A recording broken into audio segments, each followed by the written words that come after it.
നമസ്കാരം, good morning. Morning വൈബ്സിലേക്ക് എല്ലാ പ്രേക്ഷകർക്കും സ്വാഗതം. ഞാൻ ആര്യാർ ദേവൻ, എനിക്കൊപ്പം എൽദോ പോൾ പുതുശ്ശേരി. എൽദോ, നമുക്കറിയാം രാഷ്ട്രീയപരമായി നോക്കുമ്പോൾ ഏറ്റവും പ്രധാനപ്പെട്ട ഒരു ദിവസമാണിന്ന്. ഇന്നലെ PV അൻവർ തുറന്ന പോർമുഖം. ഇത്രയും കാലം അദ്ദേഹം CM-ന്റെ ഓഫീസിനെയും ADGP-യെയുമാണ് കടന്നാക്രമിച്ചതെങ്കിൽ ഇന്ന് ആ ഒരു പടി കൂടി കടന്ന് മുഖ്യമന്ത്രിയെ തന്നെ അതിരൂക്ഷമായി പരിഹസിക്കുകയും വിമർശിക്കുകയും ചെയ്യുന്നത് ഇന്നലെ നമ്മൾ കണ്ടു. പക്ഷേ CPM അംഗമല്ലാത്തതിനാൽ തന്നെ പാർട്ടിക്ക് ടെക്നിക്കലി നടപടിയെടുക്കാൻ കഴിയില്ലെങ്കിൽ പോലും ഭരണപക്ഷത്തെ MLA എന്നുള്ള നിലയിൽ ഏത് തരത്തിൽ പാർട്ടി ഇനി PV അൻവറിനെ നേരിടും എന്നുള്ളതാണ് ഇന്നത്തെ ദിവസം നമ്മൾ ഏറെ ആകാംക്ഷയോടെ ഉറ്റുനോക്കുന്ന കാര്യം. എന്തായാലും രാജിവെക്കില്ല വ്യക്തമാക്കിയിട്ടുണ്ട്. അതെ, വ്യക്തമാക്കില്ല എന്ന് തീർത്ത് പറഞ്ഞിട്ടുണ്ട്. തീർച്ചയായും. എന്തായാലും ഇന്ന് TP രാമകൃഷ്ണൻ LDF കൺവീനർ മാധ്യമങ്ങൾക്ക് മുന്നിൽ എത്തുമെന്നാണ് അറിയാൻ കഴിയുന്നത് രാവിലെ തന്നെ. ഒപ്പം തന്നെ CPM സംസ്ഥാന സെക്രട്ടറിയും ഒരുപക്ഷെ ഇന്ന് പ്രതികരണം ഉണ്ടാകും തീർച്ചയായും എന്നാണ് കരുതുന്നത്, അല്ലേ? അതെ, തീർച്ചയായും. അവര് യോഗം ചേരുന്നുണ്ട്. അതിനുശേഷം ഏത് തരത്തിൽ PV അൻവറിനെ നേരിടണം എന്നുള്ള ആലോചനയിലേക്ക് കടക്കും, നിലപാട് ഇന്ന് വ്യക്തമാക്കും എന്നുള്ളതാണ് ഇന്നലെ അറിയിച്ചിട്ടുള്ളത്. ഞാൻ തുടക്കത്തിൽ പറഞ്ഞതുപോലെ തന്നെ ഏറെ രാഷ്ട്രീയമായി പ്രാധാന്യമുള്ള ദിവസമാണെങ്കിൽ പോലും നമ്മളെ സംബന്ധിച്ച് അതിനേക്കാളൊക്കെ നമ്മൾ എപ്പോഴും പ്രാമുഖ്യം നൽകിയിട്ടുള്ളത് നമുക്കറിയാം അർജുന്റെ കാര്യത്തിലാണ്. 72 ദിവസം നീണ്ടുനിന്ന ദൗത്യം. അതിനൊടുവിൽ നമുക്ക് എന്തായാലും അർജുനെ കുടുംബം ആഗ്രഹിച്ചതുപോലെ, അതായത് അവർക്ക് അവസാനമായ ഒരു ചടങ്ങ് നടത്താനെങ്കിലും മരിച്ചു എന്ന് ഉറപ്പിക്കാനെങ്കിലും അർജുനെ തിരികെ ലഭിച്ചു എന്നുള്ളതാണ്. അർജുന്റെ DNA പരിശോധനാ ഫലം ഇന്ന് വരും. അത് ഉച്ചയ്ക്ക് വരുമെന്നാണ് അറിയാൻ കഴിയുന്നത്. പക്ഷേ അപ്പോൾ ഒരുപക്ഷെ മൃതദേഹം അതിനുശേഷമായിരിക്കും കൊണ്ടുപോവുക, അതോ എന്താണ് അവസ്ഥ എന്നുള്ളത് വ്യക്തത വരാറുണ്ട്. ഒരുപക്ഷെ ഇന്ന് വൈകിട്ടോടുകൂടി അല്ലെങ്കിൽ നാളെ രാവിലത്തേക്ക് അർജുന്റെ മൃതദേഹം നാട്ടിലേക്ക് കണ്ണാടിക്കലിലേക്ക് കൊണ്ടുവരും എന്നുള്ളതാണ് ഏറ്റവും പ്രധാനപ്പെട്ട കാര്യം. എന്തായാലും നമുക്ക് ആദ്യം ശിരൂരിലേക്ക് തന്നെ കടക്കാമെന്ന് തോന്നുന്നു. ഉറപ്പായും നമുക്ക് നോക്കാം. ശിരൂരിൽ അർജുനെ നമ്മൾ കണ്ടെത്തി. ജന്മനാടായ കണ്ണാടിക്കലിലേക്ക് മടങ്ങാൻ ഒരുങ്ങുകയാണ് അർജുൻ. DNA പരിശോധനാ ഫലം ഇന്ന് ഉച്ചയോടുകൂടി ലഭിച്ചേക്കും. കർണാടക സർക്കാരിന്റെ പൂർണ്ണ ചിലവിലായിരിക്കും മൃതദേഹം നാട്ടിലേക്ക് എത്തിക്കുക. SP ഉൾപ്പെടെയുള്ള പോലീസ് സംഘം ആംബുലൻസിനെ അനുഗമിക്കും. ആംബുലൻസിന് വഴിയൊരുക്കാൻ വിവിധ ഇടങ്ങളിൽ സന്നദ്ധ സംഘടനാ പ്രവർത്തകരും നാട്ടുകാരും ഉണ്ടാകും. നാളെ രാവിലെയോടെ മൃതദേഹം എത്തിക്കാനുള്ള ശ്രമമാണ് നടക്കുന്നത്. KV ബൈജുവും MS അനീഷ് കുമാറുമാണ് നമുക്കൊപ്പം ചേരുന്നത്. ആദ്യം KV ബൈജുവിലേക്ക് പോകാം, അല്ലേ? ഉറപ്പായും. Baiju, good morning. എന്നാലും ശിരൂരിലെ നമ്മളുടെ ദൗത്യം ഏതാണ്ട് പൂർണ്ണമാവുകയാണ്. അർജുനെ കണ്ടെത്തിയോടുകൂടി നമുക്കൊരു ആശ്വാസം. പക്ഷേ അതിനപ്പുറത്തേക്ക് ഒരു സങ്കടപ്പുഴയിൽ ആണ് ആ കുടുംബം എന്നുള്ള സംശയമില്ല. കാരണം ഉൾക്കൊണ്ടതാണെങ്കിൽ പോലും ഏറ്റവും ഒടുവിൽ അർജുൻ്റെ മൃതദേഹം ആ വീട്ടിലേക്ക് എത്താൻ പോകുന്നു എന്നുള്ളതാണ്. അപ്പോൾ എന്താണ് എപ്പോഴത്തേക്ക് ഈ DNA ഫലം വരുമെന്നുള്ളതിലൊരു വ്യക്തത വരുന്നുണ്ടോ? ഈ ആ ഫലം വന്ന ശേഷം മാത്രമല്ലേ മൃതദേഹം കൈമാറും?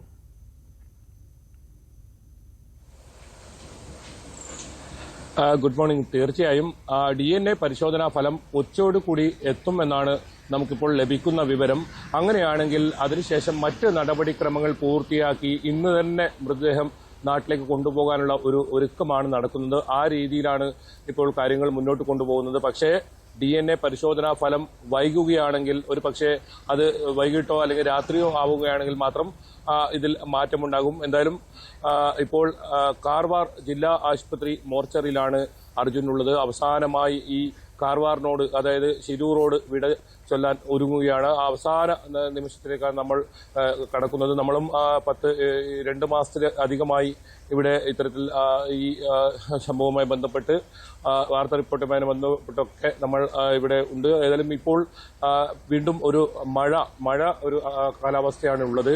നമുക്കറിയാം, നമ്മളിവിടെ തുടക്കത്തിൽ നമ്മളിവിടെ എത്തുമ്പോൾ വലിയ തോതിലുള്ള മഴയാണ് നമ്മളെ വരവേറ്റത്. അതേപോലെ തന്നെ ഒരു കാലാവസ്ഥ, ഒരു മഴ ഇപ്പോൾ ഉണ്ട്. അർജുനെ വിട ചൊല്ലുമ്പോഴും അർജുനെ ശിരൂർ വിട ചൊല്ലാൻ ഒരുങ്ങുമ്പോഴും കാലാവസ്ഥ അതേ രീതിയിലാണ്. ഏതായാലും ജിതിൻ, അഭിജിത്ത് ഉൾപ്പെടെയുള്ളവർ ഇവിടെ തന്നെ ഉണ്ട്. അവർക്കും ഒരു കൃത്യമായ ഒരു വിവരം ഇതുവരെ ലഭിച്ചിട്ടില്ല. ഈ DNA പരിശോധനാ ഫലം അനുസരിച്ചായിരിക്കും മറ്റ് നടപടിക്രമങ്ങളൊക്കെ തീരുമാനിക്കുക. പരിശോധനാ ഫലം എത്തിയാൽ 2-3 മണിക്കൂർ കൊണ്ട് മറ്റ് നടപടിക്രമങ്ങളൊക്കെ പൂർത്തിയാകും. ഇതിലേറ്റവും പ്രധാനം ഈ കർണാടക സർക്കാരാണ് ഇത് സംബന്ധിച്ച് എല്ലാ തീരുമാനവും എടുക്കുന്നത്. അവരാണ് ഈ ഇവിടെ നിന്നും യാത്ര പുറപ്പെടേണ്ട സമയവും കാര്യങ്ങളൊക്കെ തീരുമാനിക്കുന്നത്. കാരണം കർണാടക സർക്കാരിന്റെ പൂർണ്ണമായും അവർ ചെലവ് ഏറ്റെടുക്കുന്നുണ്ട്. മാത്രമല്ല ഈ ആംബുലൻസിനെ അനുഗമിക്കുന്നുണ്ട് വലിയൊരു സംഘം. കർണാടകയിൽ നിന്നുള്ള ജില്ലാ പോലീസ് മേധാവി, ഒപ്പം കാർവാർ MLA ഉൾപ്പെടെയുള്ള വലിയൊരു സംഘം തന്നെ ഈ ആംബുലൻസിനെ അനുഗമിക്കുന്നുണ്ട്. കണ്ണാടിക്കലിലെ വീട്ടിലേക്ക് അവർ എത്തുന്നുണ്ട്. അതുകൊണ്ട് തന്നെ അവരുടെ തീരുമാനം അനുസരിച്ചായിരിക്കും മറ്റു കാര്യങ്ങൾ ഉണ്ടാവുക. ഏതായാലും നമുക്ക് ഇപ്പോൾ ലഭിക്കുന്ന ഒരു സൂചന അനുസരിച്ച് ഇന്ന് വൈകിട്ടോടുകൂടി തന്നെ ഇവിടെ നിന്നും മടങ്ങാൻ സാധിക്കും എന്ന് തന്നെയാണ്. അങ്ങനെയാണെങ്കിൽ രാവിലെയോടുകൂടി നാളെ രാവിലെയോടുകൂടി വീട്ടിലേക്ക് എത്തി മറ്റ് നടപടി അവിടുത്തെ കാര്യങ്ങളൊക്കെ പൂർത്തിയാക്കി നാളെ തന്നെ സംസ്കാരം ഉൾപ്പെടെയുള്ള മറ്റ് ചടങ്ങുകൾ നടക്കുമെന്ന് തന്നെയാണ് ജിതിൻ ഉൾപ്പെടെയുള്ളവർ വ്യക്തമാക്കിയിരിക്കുന്നത്. എന്തായാലും ആ വൈകാരികമായ ഒരു നിമിഷത്തിലൂടെയാണ് ഇപ്പോൾ നമ്മൾ കടന്നു പോകുന്നത്. ശിരൂരിൽ നിന്നും ആ അവസാന നാളുകളിലെ ആ റിപ്പോർട്ടിലേക്ക് നമ്മൾ കടന്നിരിക്കുന്നു. ആ അർജുനെ വിട ചൊല്ലാൻ ഒരുങ്ങിയിരിക്കുന്നു. പ്രകൃതി പോലും ആ മഴ അതേപടി എങ്ങനെയായിരുന്നോ അർജുൻ ഇവിടെ എത്തുമ്പോൾ ഒരുപക്ഷെ മറ്റേ ഗംഗാവലി പുഴയുടെ തീരത്ത് അർജുൻ ആ വാഹനവുമായി നിൽക്കുന്ന സമയത്തുണ്ടായിരുന്ന ആ കാലാവസ്ഥ അത് തന്നെയാണ് ഇപ്പോൾ. എന്തായാലും അർജുന്റെ ഓർമ്മകൾ അർജുനന് അവസാനമായി ലഭിച്ച ലോറിയിൽ നിന്നും ലഭിച്ച വസ്തുക്കളൊക്കെ ശേഖരിച്ചിട്ടുണ്ട്. അതിൽ നമ്മൾ ഇന്നലെയൊക്കെ റിപ്പോർട്ട് ചെയ്തതുപോലെ അർജുന്റെ ആ 2.5 വയസ്സുള്ള മകന് വേണ്ടിയുള്ള കളിപ്പാട്ടം, ഒപ്പം 2 മൊബൈൽ ഫോൺ, ഈ വാഹനത്തിന്റെ RC ബുക്ക്, അർജുൻ ഏറെ ഇഷ്ടപ്പെടുന്ന ഈ ആഹാരം പാചകം ചെയ്യുന്ന ഉൾപ്പെടെയുള്ള കാര്യങ്ങൾ, അതിനുള്ള എല്ലാ വസ്തുക്കളും, പാത്രങ്ങൾ ഉൾപ്പെടെയുള്ള എല്ലാ വസ്തുക്കളും അതൊക്കെ കുടുംബം ശേഖരിച്ചിട്ടുണ്ട്. അതൊക്കെ കണ്ണാടിക്കലിലെ വീട്ടിലേക്ക് ഈ ആംബുലൻസിനൊപ്പം തന്നെ അത് കൊണ്ടുപോകും. എന്തായാലും അത്തരം ഒരുക്കങ്ങളെല്ലാം പൂർത്തിയായിട്ടുണ്ട്. ഇപ്പോൾ കാർവാർ ജില്ലാ ആശുപത്രിയിലുള്ള ആണ് മൃതദേഹമുള്ളത്. ഒരു 10 മണിയോടുകൂടി നമുക്ക് ഇത് സംബന്ധിച്ച ഒരു ഏകദേശം ധാരണയുണ്ടാകും. ഈ ലാബിൽ നിന്നുള്ള പരിശോധനാ ഫലം എപ്പോഴേക്കും എത്തും എന്നൊക്കെയുള്ള കാര്യങ്ങൾ ഉണ്ടാകും. ഇന്നലെയാണ് ഈ പരിശോധനക്കായി DNA പരിശോധനയ്ക്കായി അഭിജിത്തിന്റെ സാമ്പിളാണ് ശേഖരിച്ചത്. ആ പരിശോധനയ്ക്കായി കൊണ്ടുപോയത്. എന്തായാലും ആ പരിശോധനാ ഫലം തന്നെയാണ് നമുക്ക് ഇവിടെ നിന്നും എത്ര മണിക്ക് മടങ്ങാൻ കഴിയുമെന്നതൊക്കെയുള്ള കാര്യങ്ങളിൽ. ബൈജു, ഒരു നിമിഷം, എന്താണെങ്കിലും നമ്മൾ ഈ വാർത്തയിൽ ശിരൂരിലേക്ക് തന്നെ മടങ്ങി എത്തണം. നേരത്തെ ആര് സൂചിപ്പിച്ചു പോലെ വലിയ രാഷ്ട്രീയ കോളിളക്കം സൃഷ്ടിച്ച PV അൻവറിന്റെ വാർത്താ സമ്മേളനം, അതിന് പിന്നാലെയുള്ള പ്രതികരണമൊക്കെ നമ്മൾ തേടുകയാണ്. ഞാൻ ആദ്യം പറഞ്ഞു, LDF കൺവീനർ TP രാമകൃഷ്ണൻ മാധ്യമങ്ങളെ കാണും അല്പസമയത്തിനകം കോഴിക്കോട്. അപ്പോൾ എന്തായിരിക്കും അദ്ദേഹത്തിന്റെ പ്രതികരണം എന്താണ് നമുക്ക് കാത്തിരുന്ന് കാണേണ്ടത്. TP രാമകൃഷ്ണൻ ഇതാ മാധ്യമങ്ങൾക്ക് മുന്നിലുണ്ട്. അദ്ദേഹം കൃത്യമായ ഒരു പ്രതികരണം നൽകുമോ എന്നുള്ളതാണ് അറിയേണ്ടത്. രാവിലെ തന്നെ മാധ്യമങ്ങൾ അദ്ദേഹത്തിന്റെ പ്രതികരണം തേടാൻ വേണ്ടി കോഴിക്കോട് എത്തിയിരിക്കുകയാണ്. PV അൻവർ ഉന്നയിച്ച കാര്യങ്ങളിൽ LDFന്റെ പ്രതികരണം എന്താണ്, മറുപടി എന്താണ് എന്നുള്ളതാണ് അറിയേണ്ടത്. CPM-നപ്പുറം LDF കൺവീനർ എന്ന നിലയിൽ TP രാമകൃഷ്ണൻ നൽകുന്ന പ്രതികരണം അത് നിർണായകമാണ്, പ്രധാനമാണ്. എന്തായിരിക്കും TP രാമകൃഷ്ണന്റെ മറുപടി, പ്രതികരണം? TP രാമകൃഷ്ണൻ മാധ്യമങ്ങൾക്ക് മുന്നിൽ കോഴിക്കോട്.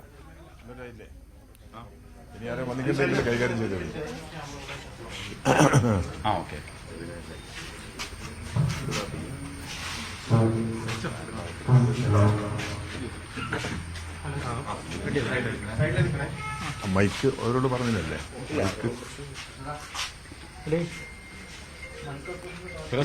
ഞാൻ പറഞ്ഞാൽ മതിയോ? PV അൻവർ ഒരുപാട് കാര്യങ്ങളാണ് ഇവരെ വെളിപ്പെടുത്തിയിരിക്കുന്നത്. പാർട്ടിക്കെതിരാണ്, മുഖ്യമന്ത്രിക്കെതിരാണ്, ആഭ്യന്തര വകുപ്പിനെതിരാണ്. എന്താണ് താങ്കളുടെ പ്രതികരണം? ഞാൻ ഇന്നലെ തന്നെ എന്റെ പ്രതികരണം അദ്ദേഹത്തിന്റെ പത്രസമ്മേളനത്തിന്റെ ഇടയിൽ വ്യക്തമാക്കിയിട്ടുണ്ട്. ഇന്ന് മുഖ്യധാര മാധ്യമങ്ങളെല്ലാം വായിക്കുമ്പോൾ, പത്രങ്ങൾ, ഇന്നലെ ചാനലിലെ റിപ്പോർട്ടിംഗ്, ഇതെല്ലാം വെച്ച് പരിശോധിക്കുമ്പോൾ എന്താണ് ഉദ്ദേശം എന്നുള്ളത് കൂടുതൽ വ്യക്തമാവുകയാണ്. ഇടതുപക്ഷ ജനാധിപത്യ മുന്നണിയുടെ ഭാഗമായി നിൽക്കുന്ന ഒരു MLA ഇത്തരത്തിലുള്ള നിലപാടുകൾ സ്വീകരിക്കുന്നത് സാധാരണഗതിയിൽ നമുക്ക് അംഗീകരിക്കാൻ കഴിയുന്നതല്ല. അൻവർ ചില ആരോപണങ്ങൾ ഉന്നയിച്ചിട്ടുണ്ട്. അദ്ദേഹം ഉന്നയിച്ച ആരോപണങ്ങളുടെ അടിസ്ഥാനത്തിലാണ് അദ്ദേഹം ബഹുമാനപ്പെട്ട മുഖ്യമന്ത്രിക്ക് പരാതി നൽകിയത്. ആ പരാതിയെക്കുറിച്ചുള്ള പരിശോധന നടന്നുകൊണ്ടിരിക്കുകയാണ്. മുഖ്യമന്ത്രിക്ക് നൽകിയ പരാതിയുടെ കോപ്പി CPM സംസ്ഥാന കമ്മിറ്റിക്ക് നൽകിയിട്ടുണ്ട്. പാർട്ടിയിൽപ്പെട്ടവർ മാത്രമല്ല, പാർട്ടിക്ക് പുറത്തുള്ളവരും പാർട്ടിക്ക് പരാതി അയക്കാറുണ്ട്. അത്തരം പരാതികളോടെല്ലാം നീതിപൂർവമായ നിലപാട് സ്വീകരിക്കുക എന്നുള്ളതാണ് പാർട്ടി എക്കാലത്തും സ്വീകരിച്ചിട്ടുള്ളത്. ഇതിലൊന്നും പാർട്ടി നിലപാട് എന്താണ് എന്നുള്ളത് വ്യക്തത വരുത്തുന്നതിന് മുമ്പ് അൻവർ ഇത്തരത്തിലുള്ള ഒരു കടന്നാക്രമണം നടത്തുക എന്നുള്ളത് അത് ഏതോ കേന്ദ്രങ്ങളിൽ നടത്തിയിട്ടുള്ള ആലോചനയുടെ ഭാഗമായിട്ടാണ്. ഇടതുപക്ഷ ജനാധിപത്യ മുന്നണിക്കും ഗവൺമെന്റിനും എതിരായി വ്യാപകമായ പ്രചാരവേല നേരത്തെ തന്നെ കേരളത്തിൽ ഇടതുപക്ഷ ജനാധിപത്യമുള്ള ശത്രുക്കളും UDF-ഉം BJP-യും എല്ലാം ചേർന്ന് നടത്തിയിട്ടുണ്ട്. അത്തരം പ്രചരണങ്ങൾക്ക് മാധ്യമങ്ങളും നല്ല പിന്തുണ നൽകിയിട്ടുണ്ട്. ആ പിന്തുണ എത്രത്തോളം എവിടം വരെ എത്തുന്നൊക്കെയുള്ളത് ഒരുപാട് അനുഭവങ്ങൾ കേരളത്തിന് മുമ്പിലുണ്ടല്ലോ. അപ്പം അതിൻ്റെ അടിസ്ഥാനത്തിലെല്ലാം വ്യക്തമാക്കേണ്ടതാണ്. കേരളത്തിലെ മുന്നണിക്ക് നേതൃത്വം നൽകുന്നതിലും ഗവൺമെന്റിന് നേതൃത്വം നൽകുന്നതിലും തലവനായി പ്രവർത്തിക്കുന്നത് മുഖ്യമന്ത്രിയാണ്. അദ്ദേഹം CPM-ന്റെ PB അംഗമാണ്, കേരളത്തിന്റെ മുഖ്യമന്ത്രിയാണ്, നിയമസഭയിൽ നേതാവാണ്. അത്തരം ഒരാളെ കടന്നാക്രമിക്കുക എന്നുള്ളത് നേതൃത്വത്തെ തകർക്കുക എന്ന നിലപാടിന്റെ കൂടി ഭാഗമാണ്. ഇത് CPIM വളരെ കാലമായി നേരിട്ടുകൊണ്ടിരിക്കുന്ന ഒരു പ്രശ്നമാണ്. സഖാ പിണറായി വിജയൻ മുഖ്യമന്ത്രി ആവുന്നതിനു മുമ്പും മുഖ്യമന്ത്രി ആയതിനു ശേഷവും അദ്ദേഹത്തെ ഒറ്റതിരിച്ച് ആക്രമിച്ച നില കേരളത്തിന് മുമ്പിലുണ്ട്. അതെല്ലാം നിലനിൽക്കുന്ന സന്ദർഭത്തിലാണ് 2016-21 അദ്ദേഹം മുഖ്യമന്ത്രി സ്ഥാനത്ത് തുടർന്നത്. ആ 5 വർഷക്കാലത്തെ ഭരണത്തിനുള്ള അംഗീകാരം എന്നുള്ള നിലയിലാണ് പിണറായി വിജയൻ ഗവൺമെന്റിന് തുടർഭരണം ലഭിച്ചത്. ആ തുടർഭരണം ലഭിച്ചതിന് ശേഷമുള്ള സാഹചര്യങ്ങളിലെല്ലാം മാറ്റമുണ്ട്. ഗവൺമെന്റ് മുന്നോട്ട് പോവുകയാണ്. ജനങ്ങളുടെ താൽപര്യങ്ങൾ പരിരക്ഷിച്ചുകൊണ്ട് ജനങ്ങളുടെ ആവശ്യങ്ങൾ പ്രധാനമായും പരിഗണിച്ചുകൊണ്ടുള്ള നിലപാട് തന്നെയാണ് ഗവൺമെന്റ് സ്വീകരിക്കുന്നത്.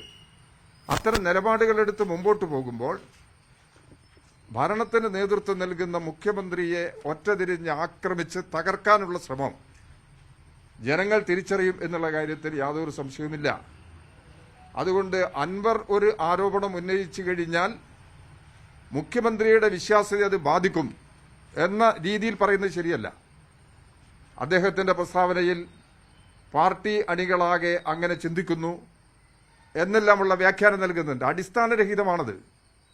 പാർട്ടിക്ക് വേണ്ടി പറയാനും പാർട്ടിയെ സ്നേഹിക്കുന്ന ജനങ്ങൾക്ക് വേണ്ടി പറയാനും അവരുടെ എന്ത് പ്രാതിനിധ്യമാണ് അൻവറിനുള്ളത്?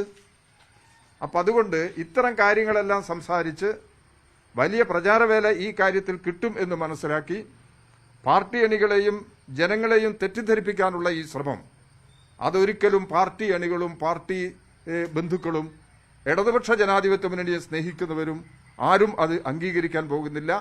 അത്തരം ഒരു നിലപാടിനെ ഒരു കാരണവശാലും ന്യായീകരിച്ചു പോകാനും കഴിയുന്നതല്ല. അൻവർ സ്വീകരിച്ചിട്ടുള്ള ഈ നിലപാടിനെ സംബന്ധിച്ച് ഗൗരവമായ പരിശോധന നടത്തി പാർട്ടി അദ്ദേഹം ഇടതുപക്ഷ ജനാധിപത്യ മുന്നണി MLA ആണ്. പക്ഷെ CPM-ന്റെ സീറ്റിലാണ് അദ്ദേഹം മത്സരിച്ചത്, സ്വതന്ത്ര ചിഹ്നത്തിലാണ് മത്സരിച്ചത്. CPM പാർലമെന്ററി പാർട്ടിയിൽ അംഗമായി അദ്ദേഹം തുടരുകയാണ്. CPIM-ന്റെ പാർലമെന്ററി പാർട്ടിയിൽ അംഗമായി തുടരുന്ന ഒരാൾ ഇത്തരത്തിലുള്ള പ്രശ്നങ്ങൾ ഉന്നയിക്കുന്ന രീതി ഇതാണോ? അതൊരു കാരണവശാലും നമുക്ക് അംഗീകരിക്കാൻ കഴിയുന്നതല്ല. ഞാൻ ഇന്നലെ തന്നെ എന്റെ നിലപാടെന്താണെന്ന് ഈ കാര്യത്തിൽ സംസാരിച്ചിട്ടുണ്ട്. ഇതാണ് ഇന്നിപ്പം പത്രങ്ങളെല്ലാം വായിച്ചു നോക്കിയ സമയത്തും അദ്ദേഹത്തിന്റെ ആരോപണങ്ങളുടെ രീതി മനസ്സിലാക്കുന്ന സമയത്തും ഇത് ശരിയായ രീതി സതുദ്ദേശത്തോടു കൂടിയുള്ള നിലപാടല്ല അദ്ദേഹം സ്വീകരിക്കുന്നത് എന്നുള്ളത് കൂടുതൽ ബോധ്യപ്പെടുന്നതാണ്. ഈ പ്രവണതയെ ഇത്തരം നിലപാടുകളെ ജനങ്ങൾ തള്ളിക്കളയും എന്ന് തന്നെയാണ് ഞങ്ങൾ പൂർണ്ണമായും വിശ്വസിക്കുന്നത്. ആണെങ്കിൽ പോലും ഈ ADGP-യുടെ അടക്കമുള്ള കാര്യങ്ങളിൽ അദ്ദേഹം പരാതി നൽകുന്നു, പാർട്ടി സെക്രട്ടറിയെ കാണുന്നു. പക്ഷെ ആ കാര്യങ്ങളിൽ ഒരു നീതിപൂർവമായ നിലപാടുണ്ടായില്ല. 6 മാസമാണ് ഒരു ADGP-ക്കെതിരെ അന്വേഷണം നടത്താൻ സമയപരിധി കൊടുത്തിരിക്കുന്നത്. ഒപ്പം അദ്ദേഹം അനധികൃതമായി സ്വത്ത് സമ്പാദിച്ചിരിക്കുന്നു, പൂരം കലക്കി BJP-യെ ജയിപ്പിക്കാൻ ശ്രമിച്ചിരിക്കുന്നു എന്നും പറയുന്നു. അനധികൃതമായി സ്വത്ത് സമ്പാദിച്ചു എന്നുള്ള തെളിവുണ്ടോ? അദ്ദേഹം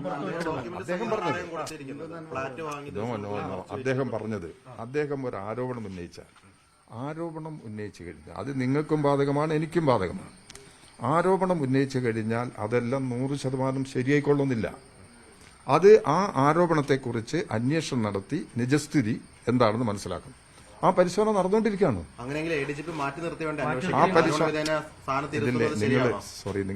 ഞാൻ പലപ്പോഴും ഇത് ആവർത്തിച്ച വിഷയമാണ്.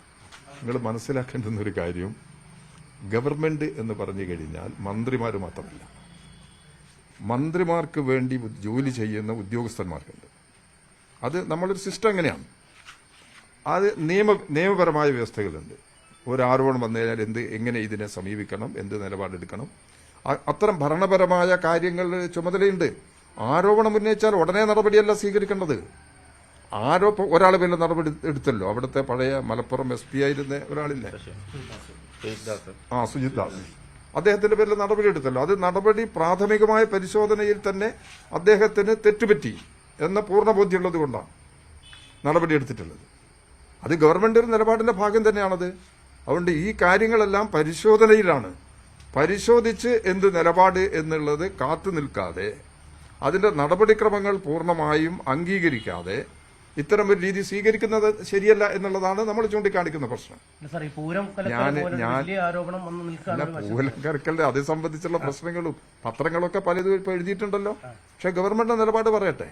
ഗവൺമെന്റ് നിലപാട് പറയുന്ന സമയത്ത് നിങ്ങൾക്കും കൂടുതൽ അത് സംബന്ധിച്ച് പ്രതികരിക്കാൻ കഴിയും, ഞങ്ങൾക്കും പറയാൻ കഴിയും അഭിപ്രായങ്ങൾ. അതാണ് കാര്യത്തിലുള്ളത്. പൂരം അലങ്കോലപ്പെട്ടു എന്നുള്ളത് ശരിയാണ്. പൂരം അലങ്കോലപ്പെട്ടത് സംബന്ധിച്ചുള്ള വിശദമായ അന്വേഷണം നടക്കുന്നുണ്ട്. ആ അന്വേഷണത്തിന് അല്പം സമയമെടുത്തു എന്നുള്ളത് ശരിയാണ്. അപ്പൊ അത് സമയമെടുത്തു കഴിഞ്ഞാൽ അവസാനം സമയം ഇങ്ങനെ നീട്ടിക്കൊണ്ടുപോകുന്നത് ശരിയല്ല എന്നുള്ളത് കൊണ്ട് 24-ാം തീയതിക്കുള്ളിൽ റിപ്പോർട്ട് സമർപ്പിക്കണം എന്നുള്ളത് മുഖ്യമന്ത്രി പറഞ്ഞല്ലോ. 24-ാം തീയതിക്ക് മുമ്പ് തന്നെ റിപ്പോർട്ട് ലഭിച്ചു. റിപ്പോർട്ട് ലഭിച്ചതിന് ശേഷം അതിന്റെ നിലപാടുകൾ വ്യക്തമാക്കുകയും ചെയ്തിട്ടുണ്ട്. ഇതെല്ലാം ഗൌരവമായ അന്വേഷണത്തിൽ തന്നെയാണ് ഇതുള്ളത്. ഈ അന്വേഷണത്തിന്റെ നില മനസ്സിലാക്കിക്കൊണ്ടുള്ള തീരുമാനങ്ങളാണ് ഇത് സംബന്ധിച്ച് ഇത്തരം കാര്യങ്ങളെല്ലാം സ്വീകരിക്കും. ഇതിലിപ്പം കഴിഞ്ഞ ദിവസം PV അൻവറിനോട് ഇനി പരസ്യ പ്രതികരണം പാടില്ല എന്ന് പാർട്ടി തന്നെ പറഞ്ഞിട്ടുണ്ടായിരുന്നു. ആ വിലക്ക് ലംഘിച്ചുകൊണ്ടാണ് അൻവർ ഇപ്പം ഇന്നലെ വാർത്താ സമ്മേളനം വിളിക്കുകയും ഇത്തരം അധികം കാര്യങ്ങൾ പറയുകയും ചെയ്തിട്ടുള്ളത്. പാർലമെന്ററി പാർട്ടി യോഗത്തിൽ നിന്ന് അൻവറിനെ പുറത്താക്കാനുള്ള നീക്കങ്ങൾ നടക്കുന്നു എന്ന് ഇപ്പം തിരുവനന്തപുരത്ത് നിന്ന് വാർത്തകളും വരുന്നുണ്ട്. ആ വാർത്തയിൽ ഏതെങ്കിലും തരത്തിൽ വസ്തുതയുണ്ടോ? ഞാൻ CPM-ന്റെ പാർലമെന്ററി പാർട്ടി സെക്രട്ടറി അറിയാതെ ഒരു തീരുമാനം പാർലമെന്ററി പാർട്ടി എടുക്കില്ല എന്നുള്ള അത്രയും കാര്യങ്ങൾ അംഗീകരിച്ചാണ് വേണ്ടേ? അല്ല,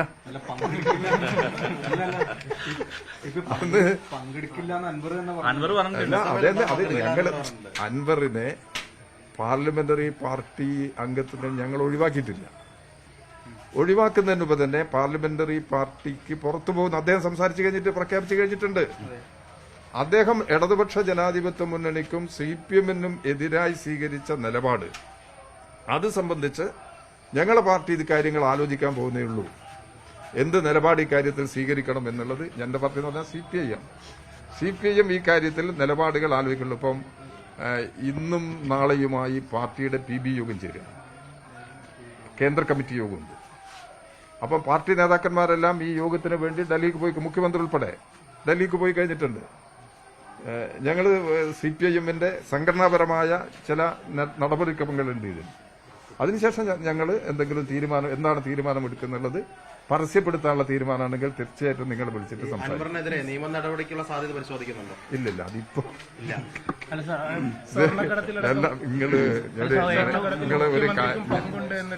അത് എത്ര കാലമായി ഇന്ന്, എത്ര കാലമായത് 24 മൈക്ക് ഞാൻ പറയട്ടെ.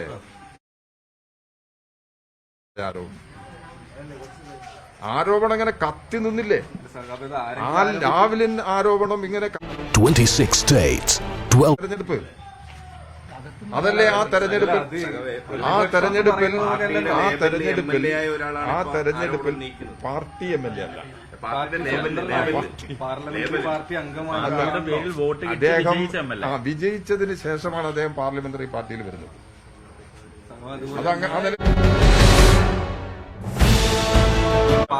എല്ലാരും കൂടി പറഞ്ഞു കഴിഞ്ഞാൽ ബുദ്ധിമുട്ടാണ്. നിങ്ങളുടെ അണികൾ തന്നെ കടന്നൽ രാജ വിശേഷിപ്പിക്കുന്ന അല്ല, നിങ്ങള് പത്രങ്ങളെല്ലാം പല വ്യാഖ്യാനങ്ങൾ നടത്തിയിട്ടുണ്ടല്ലോ.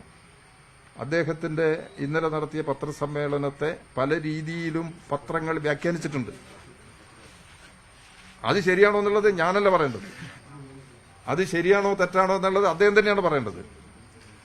അദ്ദേഹം ഇതിനു മുമ്പ് കുറെ ആരോപണങ്ങൾ വേറെ ഉന്നയിച്ചതുണ്ട് കേരളത്തിന്റെ മുമ്പിൽ. അതെല്ലാം അവിടെ കിടക്കുന്നുണ്ട് അൻവറിന്റെ രീതിയെ സംബന്ധിച്ച്. അപ്പൊ അതെന്തോ ആവട്ടെ. ഇപ്പൊ ഞാൻ സംസാരിച്ചത് ഇപ്പൊ ഏറ്റവും ഒടുവിൽ ഉയർന്നു വന്നിട്ടുള്ള സാഹചര്യങ്ങളുടെ അടിസ്ഥാനത്തിലാണ്. അത് അതിന്റെ ഒരു സമീപനം എന്താണ് എന്നുള്ളതാണ് ഞാൻ വ്യക്തമാക്കിയിട്ടുള്ളത്. അതാണ് നിങ്ങൾ പരിഗണിക്കുന്നത്. പാർട്ടി നടപടി ഗൗരവകരമായിരിക്കും. അത് പാർട്ടിയാണ് പറയേണ്ടത്, ഞാനല്ല പറയേണ്ടത്. ഞാനല്ല പാർട്ടി, പാർലമെന്ററി ഞാൻ പാർട്ടിയുടെ ഭാഗമാണ്. പാർലമെന്ററി പാർട്ടിക്കകത്ത് തീർച്ചയായിട്ടും ഞാൻ ഇന്നലെ തന്നെ പറഞ്ഞിട്ടുണ്ട്, ശത്രുക്കളുടെ കയ്യിൽ ആയുധമായി തന്നെയാണ് PV അൻവർ പ്രവർത്തിക്കുന്നത്. അത് അദ്ദേഹത്തിന്റെ പത്രസമ്മേളനത്തിന്റെ ഒരു ശൈലിയും 2 മണിക്കൂറാണല്ലോ എടുത്തത്. എന്ത് പ്രചാരണമാണ് കൊടുത്തത്? വലിയ പ്രചാരണം കൊടുത്തില്ലേ കേരളത്തിലാകെ? അതാണ് അദ്ദേഹം പ്രതീക്ഷിച്ചത്. അതിനെത്ര ആയുസ്സുണ്ടാകുമെന്നുള്ളത് നമുക്ക് കാത്തിരുന്ന് കാണാം. വലിയ രാഷ്ട്രീയ ഗൂഢാലോചന നടന്നിട്ടുണ്ട്. അല്ല, അതെല്ലാം പരിശോധിക്കേണ്ട പ്രശ്നം. അതാണ് പരിശോധിക്കുക. താങ്കൾ പറഞ്ഞത് ശരിയാണ്. വലിയ നീക്കമാണ് അദ്ദേഹം നടത്തിയിരിക്കുന്നത്. അത് അദ്ദേഹം എതിരാളിയുടെ കയ്യിൽ കളിക്കുകയാണ്. ഒരു സംശയ കാര്യത്തിലില്ല. അത് വ്യക്തമാക്കുന്ന നിലയിലാണ് അദ്ദേഹത്തിന്റെ പ്രതികരണം വന്നത്. അദ്ദേഹത്തിന്റെ ഈ പ്രതികരണം വന്ന സമയത്ത് ആളുകളെല്ലാം ഇളകി വരാൻ തുടങ്ങിയല്ലോ. പ്രതിപക്ഷത്തുള്ള എല്ലാവരും ഇളകി വരാൻ തുടങ്ങി, പ്രതികരിക്കാൻ തുടങ്ങി. അപ്പം അതിനെ പിന്തുണയ്ക്കുകയാണ്. അൻവർ കോൺഗ്രസിന്റെ ഒരു കൾച്ചർ ഉണ്ടായിരുന്ന ഒരാളാണ് അൻവർ. അദ്ദേഹം കോൺഗ്രസ് വിട്ടിട്ടാണ് ഇടതുപക്ഷ ചേരിയിലേക്ക് വരുന്നത്. ഞങ്ങൾ സ്വീകരിക്കുകയും ചെയ്തിട്ടുണ്ട്. അവിടെ നിലമ്പൂരിൽ കോൺഗ്രസിനെ തോൽപ്പിക്കുന്നതിന് അത് സഹായകരമാകുമെന്നുള്ളത് കൊണ്ട് ഞങ്ങളത് ഉപയോഗിക്കുകയും ചെയ്തിട്ടുണ്ട്. ഇടതുപക്ഷ ജനാധിപത്യ മുന്നണിയുടെ നിലപാടിനനുസരിച്ച് നിൽക്കാൻ അദ്ദേഹം സന്നദ്ധമായപ്പോൾ അദ്ദേഹത്തിന് പിന്തുണ നൽകിയിട്ടുണ്ട്. അതാണ് അതിന്റെ സ്ഥിതി. അതൊക്കെ വരട്ടെ. അതൊക്കെ വരുമ്പോൾ നമുക്ക് ഏറ്റവും ഇതിനകത്ത് വരുന്നത് പാർട്ടി അണികളിൽ ആശയക്കുഴപ്പം വരുന്നത് സഖാവ് കോടിയേരിയുടെ മരണവുമായി ബന്ധപ്പെട്ട് അദ്ദേഹത്തിന് അതെല്ലാം അക്കാലത്ത് നടത്തിയിട്ടുള്ള പ്രചരണമാണ്. അതെല്ലാം അടിസ്ഥാനരഹിതമാണ്. കോടിയേരിയുടെ ശവസംസ്കാരവുമായി ബന്ധപ്പെട്ട എല്ലാ കാര്യങ്ങളും പാർട്ടി നേതൃത്വത്തിൽ ആലോചിച്ച് അദ്ദേഹത്തിന്റെ കുടുംബവും കൂടിയുമായിട്ട് ആലോചിച്ച് തീരുമാനിച്ചിട്ടുള്ള കാര്യമാണ്. അതിലൊന്നും വേറെ വ്യാഖ്യാനം നടത്തിയുള്ള കാര്യം അത് ആ സമയത്ത് തന്നെ ഉണ്ടായിരുന്നു. അതൊക്കെ അനാവശ്യമായ കാര്യങ്ങൾ. അതൊക്കെ അനാവശ്യമായിട്ട് ഇത്തരം കാര്യങ്ങൾ പറയാൻ അതിനുള്ള ആധികാരികത എന്താ അദ്ദേഹത്തിന്? അതിനുള്ള ആധികാരികതയൊന്നും ഇല്ലല്ലോ. ഇന്നതാണ് സ്ഥിതി എന്നുള്ളത്. ഇതിന്റെ ആലോചന നടത്തിയ പാർട്ടി സംവിധാനത്തിൽപ്പെട്ടവരാണല്ലോ ഞങ്ങളല്ല. ഞങ്ങൾക്കല്ലേ അത് സംബന്ധിച്ച് പറയാൻ കഴിയും. പാർട്ടിയിൽ ഇത്രയധികം പിന്തുണയുണ്ട് എന്തായാലും അണികൾക്കിടയിൽ. അങ്ങനെ ഒരു MLA എങ്ങനെ ഈ ശത്രുപക്ഷത്തിന്റെ ആളായി മാറുക? എങ്ങനെ ആർക്ക് MLAക്ക് പാർട്ടി അണികൾ പിന്തുണയുണ്ട് നിങ്ങളോട് ആരാ പറഞ്ഞത്? അങ്ങനെയാണല്ലോ. അങ്ങനെ അദ്ദേഹം പറയുകയല്ല, അദ്ദേഹം അവകാശപ്പെടുകയാണ്, നിങ്ങൾ പ്രചരിപ്പിക്കുകയാണ്, മാധ്യമങ്ങൾ പ്രചരിപ്പിക്കുകയാണ്. CPM അണികൾ ഇപ്പോൾ ഇന്നലെ തന്നെ ഈ പോരാൾ ഷാജി പോലെയുള്ള ഒന്നും CPM ആധികാരികതകളല്ല. നിങ്ങളത് മനസ്സിലാക്കുക. അത് എത്രയോ കാര്യങ്ങൾ പോരാളി ഷാജിന്റെ ഒക്കെ അഭിപ്രായങ്ങൾ കേട്ടിട്ട് അതാണ് CPM ആധികാരികത എന്ന് വിലയിരുത്തി കഴിഞ്ഞാൽ അതാണ് നിങ്ങൾ സ്വീകരിക്കുന്ന നിലപാട്, അതാണ് നിങ്ങൾ പ്രചരിപ്പിക്കുന്നത്.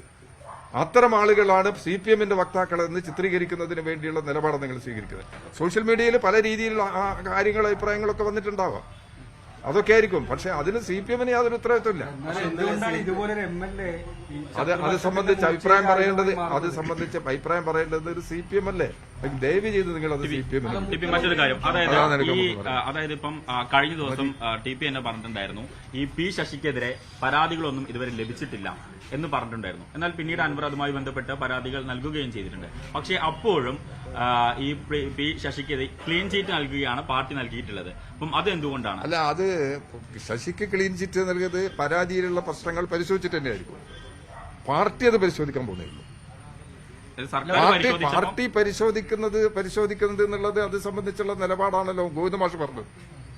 അപ്പൊ അതുകൊണ്ട് പരാതി വന്നു കഴിഞ്ഞാൽ ആ പരാതി വായിക്കുമ്പോൾ തന്നെ അതിന്റെ ഒരു ഫസ്റ്റ് ഒപ്പീനിയൻ ചില സമയത്ത് കിട്ടും. അപ്പൊ അത് മുഖ്യമന്ത്രിക്കൊക്കെ പരാതി കിട്ടിക്കഴിഞ്ഞാൽ സ്വാഭാവികമായിട്ടും പരിശോധിക്കും. പിന്നെ പരാതി ഉന്നയിക്കുന്നത് CPM സംസ്ഥാന കമ്മിറ്റി മെമ്പർക്കെതിരായിട്ടാണ്. സംസ്ഥാന കമ്മിറ്റിക്ക് മെമ്പറായിട്ടുള്ള ഒരാളെ കുറിച്ചുള്ള ബോധ്യം പാർട്ടിക്കല്ലേ. ആ പാർട്ടിയുടെ ബോധ്യത്തിനെതിരായിട്ടുള്ള നിലപാട് വരുന്ന സമയത്ത് സ്വാഭാവികമായിട്ടും അത് നോക്കി അത് തെറ്റാണെങ്കിൽ അത് തെറ്റാണെന്ന് പറയും. അതാണ് അത്രയും കാര്യങ്ങളാണ് മുഖ്യമന്ത്രി പറഞ്ഞിട്ടുള്ളത്, ഗോവിന്ദമാഷ് പറഞ്ഞിട്ടുള്ളതാണ്. അന്വേഷണം നടത്തിയിട്ടില്ല, നടത്താൻ പോകുന്നേ ഉള്ളൂ. പാർട്ടിയുടെ അകത്തുള്ള കാര്യം ഞാൻ പറയാൻ ഉദ്ദേശിക്കുന്നില്ല. അൻവറിന്റെ ഈ വിവാദം നേരത്തെ ഇങ്ങനത്തെ സാഹചര്യങ്ങളിലെല്ലാം പൊതുസമ്മേളനം നടത്തി ജനങ്ങളിലേക്ക് പോവുകയായിരുന്നു. അൻവറിന്റെ വിഷയത്തിലും പാർട്ടി പൊതുജനങ്ങളിലേക്ക് ഇടങ്ങും പൊതുസമ്മേളനം അല്ല, എല്ലാം ജനങ്ങളുമായി ബന്ധപ്പെട്ടാണല്ലോ കിടക്കുന്നത്. ജനങ്ങളുമ്പോ ഞങ്ങളെ തുറന്ന് പറയും എന്താ കാര്യം എന്നുള്ളത്. ആവശ്യമായ പരിശോധന നടത്തി പാർട്ടി തീരുമാനിച്ചതിന് ശേഷം ഞങ്ങൾ ഈ വിഷയങ്ങളുടെ വസ്തുത എന്താണെന്നുള്ളത് ഇതുമായി ബന്ധപ്പെട്ട് ജനങ്ങളിലേക്ക് ഇറങ്ങി തന്നെ ചെയ്യും. അതിൽ അഭിപ്രായ വ്യത്യാസമൊന്നുമില്ല. ജനങ്ങളല്ലേ മുഖ്യമായിട്ട്. അത് ശരിയല്ല, അത് അടിസ്ഥാനരഹിതമായിട്ടുള്ള ആരോപണമാണ്. മുഖ്യമന്ത്രിക്ക് നിങ്ങൾക്കും പ്രാപ്യമാണ് മുഖ്യമന്ത്രി. നിങ്ങൾ ശ്രമിച്ചിട്ട് മുഖ്യമന്ത്രി കാണാൻ കഴിയാതെ വന്നിട്ടുണ്ടോ? അല്ല, അങ്ങനെയല്ലേ? എല്ലാവർക്കും പ്രാപ്യത. ശോഭ കെട്ടുമെന്ന് അൻവറല്ലേ പറയുന്നത്? മുമ്പ് ശോഭ കെടുത്തിയിട്ടുണ്ടല്ലോ. അതിനെല്ലാം അതിജീവിച്ച് കൂടുതൽ തിളക്കത്തോടുകൂടി പിന്നെ കേരള രാഷ്ട്രീയത്തിൽ ഉയർന്നു വന്നതല്ലേ കേരളത്തിന്റെ അനുഭവം. തിളക്കമില്ലാന്ന് അൻവറല്ലേ പറയുന്നു. അൻവറല്ലേ പറയുന്നത്. അത് പറഞ്ഞിട്ട് കാര്യമില്ല. അത് അൻവറിന്റെ അഭിപ്രായങ്ങൾ CPM-ന്റെ ആധികാരികമായ അഭിപ്രായമാണെന്നോ ഇടതുപക്ഷ ജനാധിപത്യ മുന്നണിയുടെ ആധികാരികമായ അഭിപ്രായമാണെന്നും നിങ്ങൾ ധരിക്കേണ്ടതില്ല. അതല്ല ശരി. അപ്പൊ അതാ കാര്യങ്ങൾ മനസ്സിലാക്കി. നമുക്ക് ഇനി വീണ്ടും കാണാം.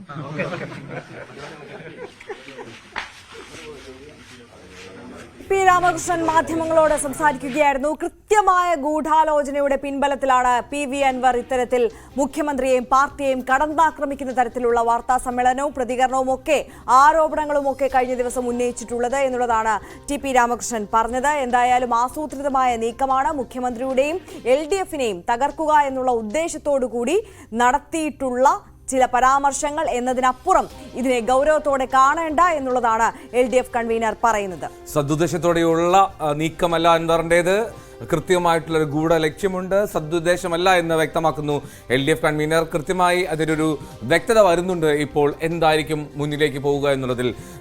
അതേസമയം CPM പാർലമെന്ററി പാർട്ടിയിൽ നിന്ന് അൻവറിനെ ഒഴിവാക്കുന്ന കാര്യത്തിൽ ആലോചന ഉണ്ടായിട്ടില്ല എന്നും സെക്രട്ടറി കൂടിയായിട്ടുള്ള TP രാമകൃഷ്ണൻ വിശദീകരിക്കുന്നുണ്ട്. തുടർ നീക്കങ്ങൾ പറയേണ്ടത് പാർട്ടിയാണ്. പാർട്ടി അത് ആലോചിച്ച് തീരുമാനിക്കും. താനല്ല ആ വിഷയത്തിൽ പ്രതികരിക്കേണ്ടത് എന്നുള്ളത് കൂടി TP രാമകൃഷ്ണൻ പറയുകയുണ്ടായി. എന്തായാലും മുഖ്യമന്ത്രിയുടെ ശോഭ അത് PV അൻവർ ഈ ആരോപണങ്ങൾ ഉന്നയിച്ചതുകൊണ്ട് കെട്ടുപോകുന്നതല്ല. ജനങ്ങൾ ഈ ആരോപണങ്ങളെ എല്ലാം തള്ളിക്കളയും എന്നുള്ളതാണ് TP രാമകൃഷ്ണൻ മുന്നോട്ട് വയ്ക്കുന്ന ആത്മവിശ്വാസം. എന്തായാലും വലിയ തരത്തിൽ ഈ വിഷയം ഇന്നത്തെ ദിവസവും മാത്രമല്ല വരും ദിവസങ്ങളിലെല്ലാം ചർച്ചയാകും എന്നുള്ളതിൽ സംശയമില്ല. ഇപ്പോൾ ആദ്യ പ്രതികരണം എന്നുള്ള തരത്തിൽ വന്നിരിക്കുകയാണ് LDF കൺവീനർ TP രാമകൃഷ്ണന്റെ ഭാഗത്ത് നിന്ന്. ഏത് തരത്തിലാണ് പാർട്ടി ഈ വിഷയത്തെ നോക്കിക്കാണുന്നത് എന്നുള്ളത് നമുക്ക് മനസ്സിലായി കഴിഞ്ഞു. കഴിഞ്ഞ ദിവസം നമുക്കറിയാം MV ഗോവിന്ദൻ ഒരു ആദ്യ പ്രതികരണം ഇന്നലെ നടത്തിയത്. ചെറിയൊരു ബ്രീഫിംഗ് ആയിരുന്നു. അദ്ദേഹം പറഞ്ഞത് എന്തായാലും പാർട്ടി ഈ വിഷയത്തെ തള്ളിക്കളയുന്നു എന്നുള്ള തരത്തിൽ തന്നെയായിരുന്നു. ആ തലത്തിൽ തന്നെയാണ് ഇപ്പോൾ LDF കൺവീനറുടെ ഭാഗത്തു നിന്നും പ്രതികരണം വന്നിട്ടുള്ളത്. MS അനീഷ് കുമാർ ഇപ്പോൾ വിവരങ്ങൾ നൽകും. അനീഷ്, LDF കൺവീനർ വളരെ സമയമെടുത്ത് കൃത്യമായി അല്പം സരസമായ കാര്യങ്ങൾ അവതരിപ്പിച്ചു. പക്ഷെ അപ്പോഴും ജനങ്ങൾക്കിടയിൽ പാർട്ടി ഇടയിലുണ്ടായ ആശയക്കുഴപ്പം അത് ദൂരീകരിക്കുന്നത് എങ്ങനെയെന്നുള്ളതിൽ ഇപ്പോഴും ഒരു ഉത്തരമുണ്ടോ എന്നുള്ളത് സംശയമാണ്. എന്താണ് കരുതുന്നത്? LDF-ന്റെ നീക്കം എന്തായിരിക്കും, പ്രത്യേകിച്ചും മുന്നണിയിലെ MLA എന്ന നിലയിൽ അൻവറിനെതിരെ?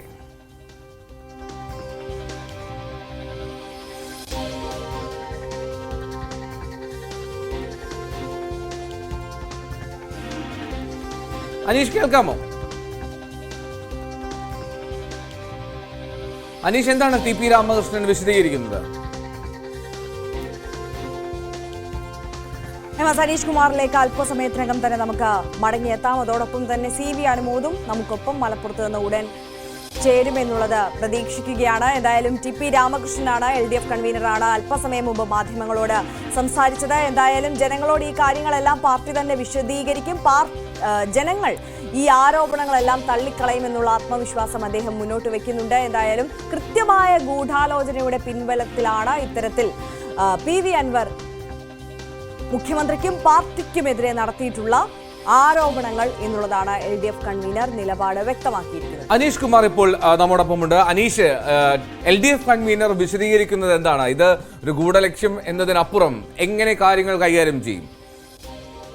പാർട്ടി പൂർണ്ണമായും PV അൻവറിനെ തള്ളി പറഞ്ഞിരിക്കുന്നു എന്നത് തന്നെയാണ് അദ്ദേഹത്തിന്റെ വാക്കുകളിൽ നിന്ന് നമുക്ക് വ്യക്തമാകുന്നത്. മറ്റാരുടെയോ പോരാളിക്കയായി PV അൻവർ മാറിയിരിക്കുന്നു. ഒരു ആലോചന അദ്ദേഹത്തിന്റെ ഇത്തരം വാക്കുകൾക്ക് പിന്നിൽ ഉണ്ട് എന്ന് തന്നെയാണ് TP രാമകൃഷ്ണൻ പറയുന്നത്.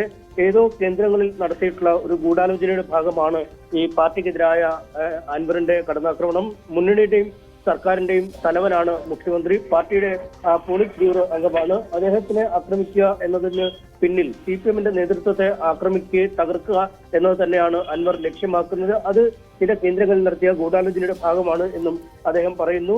പിണറായി വിജയനെ നേരത്തെയും ഒറ്റതിരിഞ്ഞ് ആക്രമിക്കാനുള്ള ശ്രമം നടന്നിട്ടുണ്ട്. ലാവ്ലിൻ ഇടപാടുമായി ബന്ധപ്പെട്ട ആരോപണങ്ങൾ മുതൽ സ്വർണ്ണക്കടത്തുമായി ബന്ധപ്പെട്ട ആരോപണങ്ങൾ വരെ പിണറായിക്കെതിരെ രാഷ്ട്രീയ ശത്രുക്കളും മാധ്യമങ്ങളും ഉന്നയിച്ചിരുന്നു. എന്നാൽ അതെല്ലാം പിന്നീട് വസ്തുതകളില്ലാത്തതായി എന്ന് തെളിയിക്കപ്പെട്ട ഒരു സാഹചര്യമുണ്ട്. അതുകൊണ്ട് ആ പാർട്ടിക്കായി ഉള്ള അഭിപ്രായം എന്ന രീതിയിൽ, അല്ലെങ്കിൽ പാർട്ടി സഖാക്കളുടെ അഭിപ്രായം എന്ന രീതിയിൽ അഭിപ്രായം പറയാൻ അൻവറിന് എന്താണ് യോഗ്യത, അല്ലെങ്കിൽ അത്തരമൊരു അവകാശം PV അൻവറിനില്ല എന്നും പറയുന്നു. പാർലമെന്ററി പാർട്ടിയിൽ നിന്നും അൻവറിനെ നീക്കം ചെയ്യുന്ന അടക്കമുള്ള കാര്യങ്ങളെക്കുറിച്ച് പാർട്ടി ആലോചിക്കുന്നുണ്ട് എന്ന് അദ്ദേഹം വ്യക്തമാക്കുന്നു. എന്നാൽ നിലവിൽ തന്നെ അദ്ദേഹം പാർലമെന്ററി പാർട്ടി യോഗത്തിൽ പങ്കെടുക്കുന്നില്ല എന്ന് ഇങ്ങോട്ട് തന്നെ പറഞ്ഞിരിക്കുന്ന ഒരു സാഹചര്യമുണ്ട്. അതുകൊണ്ട് വളരെ ഗൗരവമുള്ള ആലോചനകൾ ഈ അൻവറുമായി ബന്ധപ്പെട്ട വിഷയങ്ങളിൽ ഉണ്ടാവും എന്ന് അദ്ദേഹം പറയുന്നു. നിലവിൽ അൻവർ പുറത്തുവിട്ടിരിക്കുന്ന കാര്യങ്ങളെല്ലാം ഗൂഢാലോചനയുടെ ഭാഗമാണെന്ന് ജനങ്ങൾക്ക് വ്യക്തമാകുന്നു.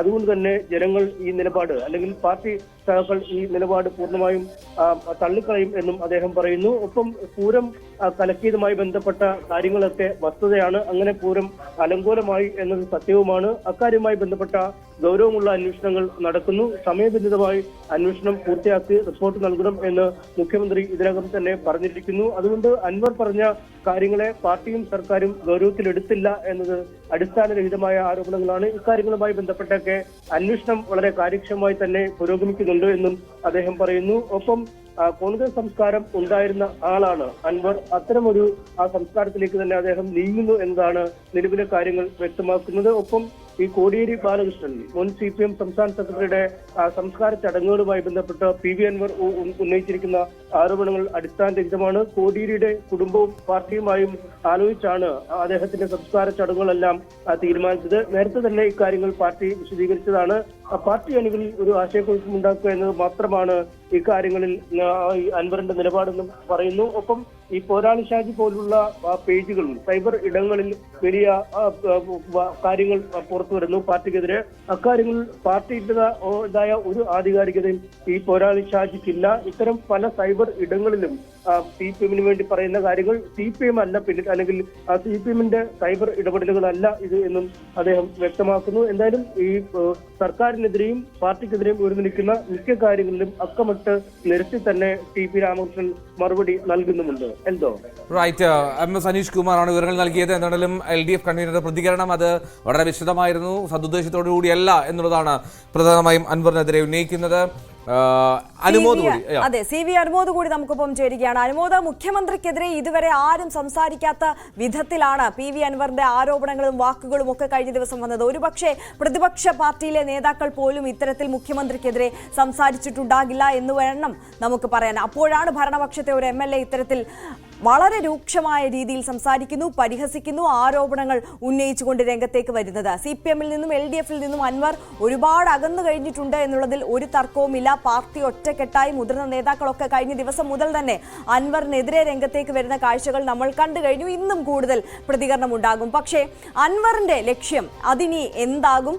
എന്തായാലും LDF-ൽ അൻവറിന്റെ രാഷ്ട്രീയ ഭാവി ഭദ്രമല്ല എന്നുള്ളത് സുനിശ്ചിതമാണ്. അൻവറിന് അത് തീർച്ചയുള്ള കാര്യമാണ്. അത് ഉറപ്പിച്ചുകൊണ്ട് തന്നെയാണ് ഇന്നലെ ഇത്തരത്തിൽ കടന്നാക്രമിക്കാൻ അൻവർ പാർട്ടി നിയമങ്ങളൊക്കെ തന്നെയും ലംഘിച്ചുകൊണ്ട് രംഗത്തേക്ക് വന്നത്. ഇനി എന്താണ് അൻവർ ലക്ഷ്യം വെക്കുന്നത്? നിലമ്പൂരിൽ ഒരു പൊതുസമ്മേളനം വിളിച്ചിട്ടുണ്ടല്ലോ ഞായറാഴ്ച.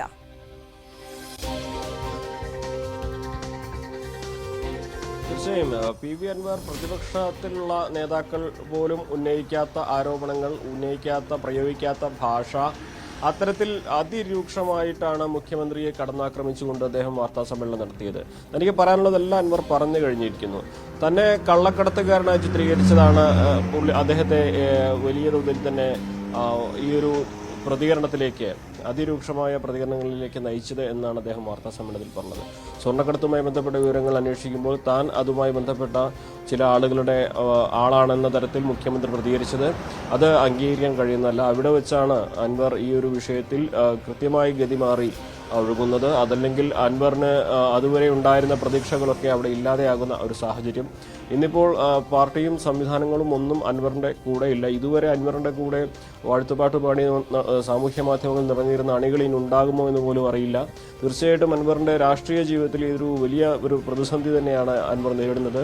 നിലവിൽ അൻവർ നിലമ്പൂർ കേന്ദ്രീകരിച്ച് തന്നെ പ്രവർത്തനം തുടരുമെന്ന് വ്യക്തമാക്കിയിട്ടുണ്ട്. MLA സ്ഥാനം തുടരും. അത് 1.5 വർഷം കൂടി ബാക്കിയുള്ളപ്പോൾ ആ കാലം മുഴുവൻ താൻ ഉണ്ടെങ്കിൽ MLA ആയിട്ട് തന്നെ ഇരിക്കുമെന്ന് അൻവർ പറയുന്നു.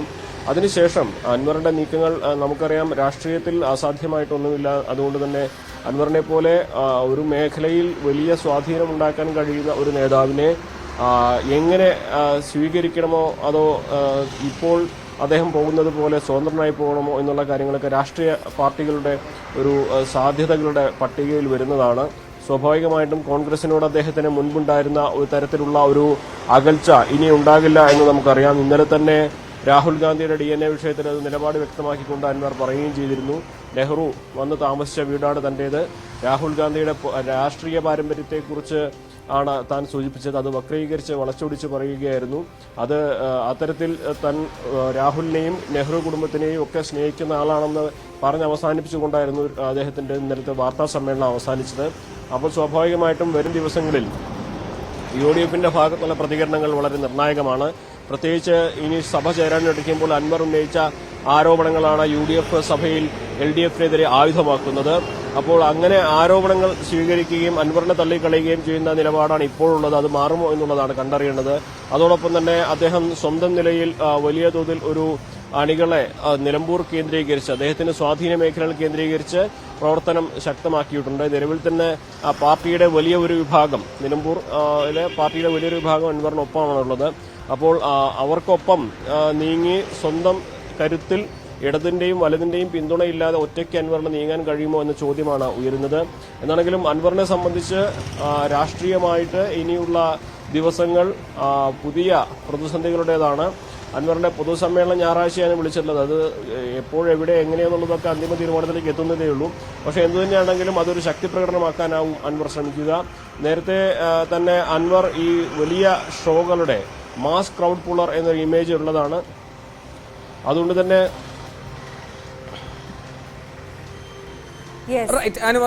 അതുകൊണ്ട് തന്നെ ഇപ്പോൾ ഈ വലിയ വിവാദങ്ങൾ ശക്തി പ്രകടനമാക്കി തന്നെ വലിയ വിവാദങ്ങൾ ഉണ്ടാവുന്നതിനിടയിൽ തന്നെ ഇപ്പോൾ 2 പോസ്റ്ററുകൾ കൂടി പ്രത്യക്ഷപ്പെട്ടിട്ടുണ്ടല്ലോ. ഈ ഒന്ന് PV അൻവറിനെതിരെ, PV അൻവറിന്റെ വീടിന് മുന്നിൽ CPMന്റെ ഫ്ലെക്സ് ബോർഡാണ്. വിരട്ടലും വിലപേശലും ഇങ്ങോട്ട് വേണ്ട, ഇത് പാർട്ടി വേറെയാണ് എന്നുള്ള ഒരു ബോർഡ്. ഒപ്പം തന്നെ അത് CPM ബ്രാഞ്ചിന്റെ പേരിലാണ്. ഇനി മറ്റൊന്ന് മലപ്പുറം തൂവൂരിലാണ് അല്ലെ, PV അൻവർ MLAക്ക് അഭിവാദ്യം അർപ്പിച്ചുകൊണ്ടൊരു ഫ്ലെക്സ്.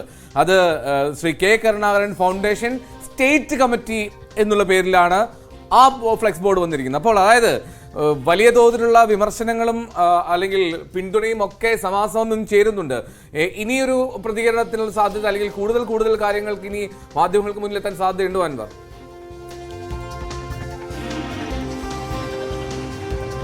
തീർച്ചയായും അൻവർ ഇന്ന് രാവിലെ കൊണ്ടോട്ടിയിൽ വെച്ച് മാധ്യമങ്ങളെ കാണുമെന്നാണ് നേരത്തെ അറിയിച്ചിട്ടുണ്ടായിരുന്നത്.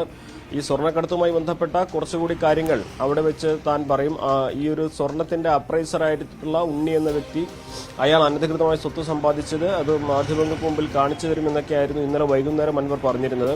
ഇന്ന് രാവിലെ ഇനി അദ്ദേഹത്തിന്റെ തീരുമാനത്തിൽ എന്ത് മാറ്റമാണ് ഉണ്ടാകുന്നത് എന്ന് പറയാനാകില്ല.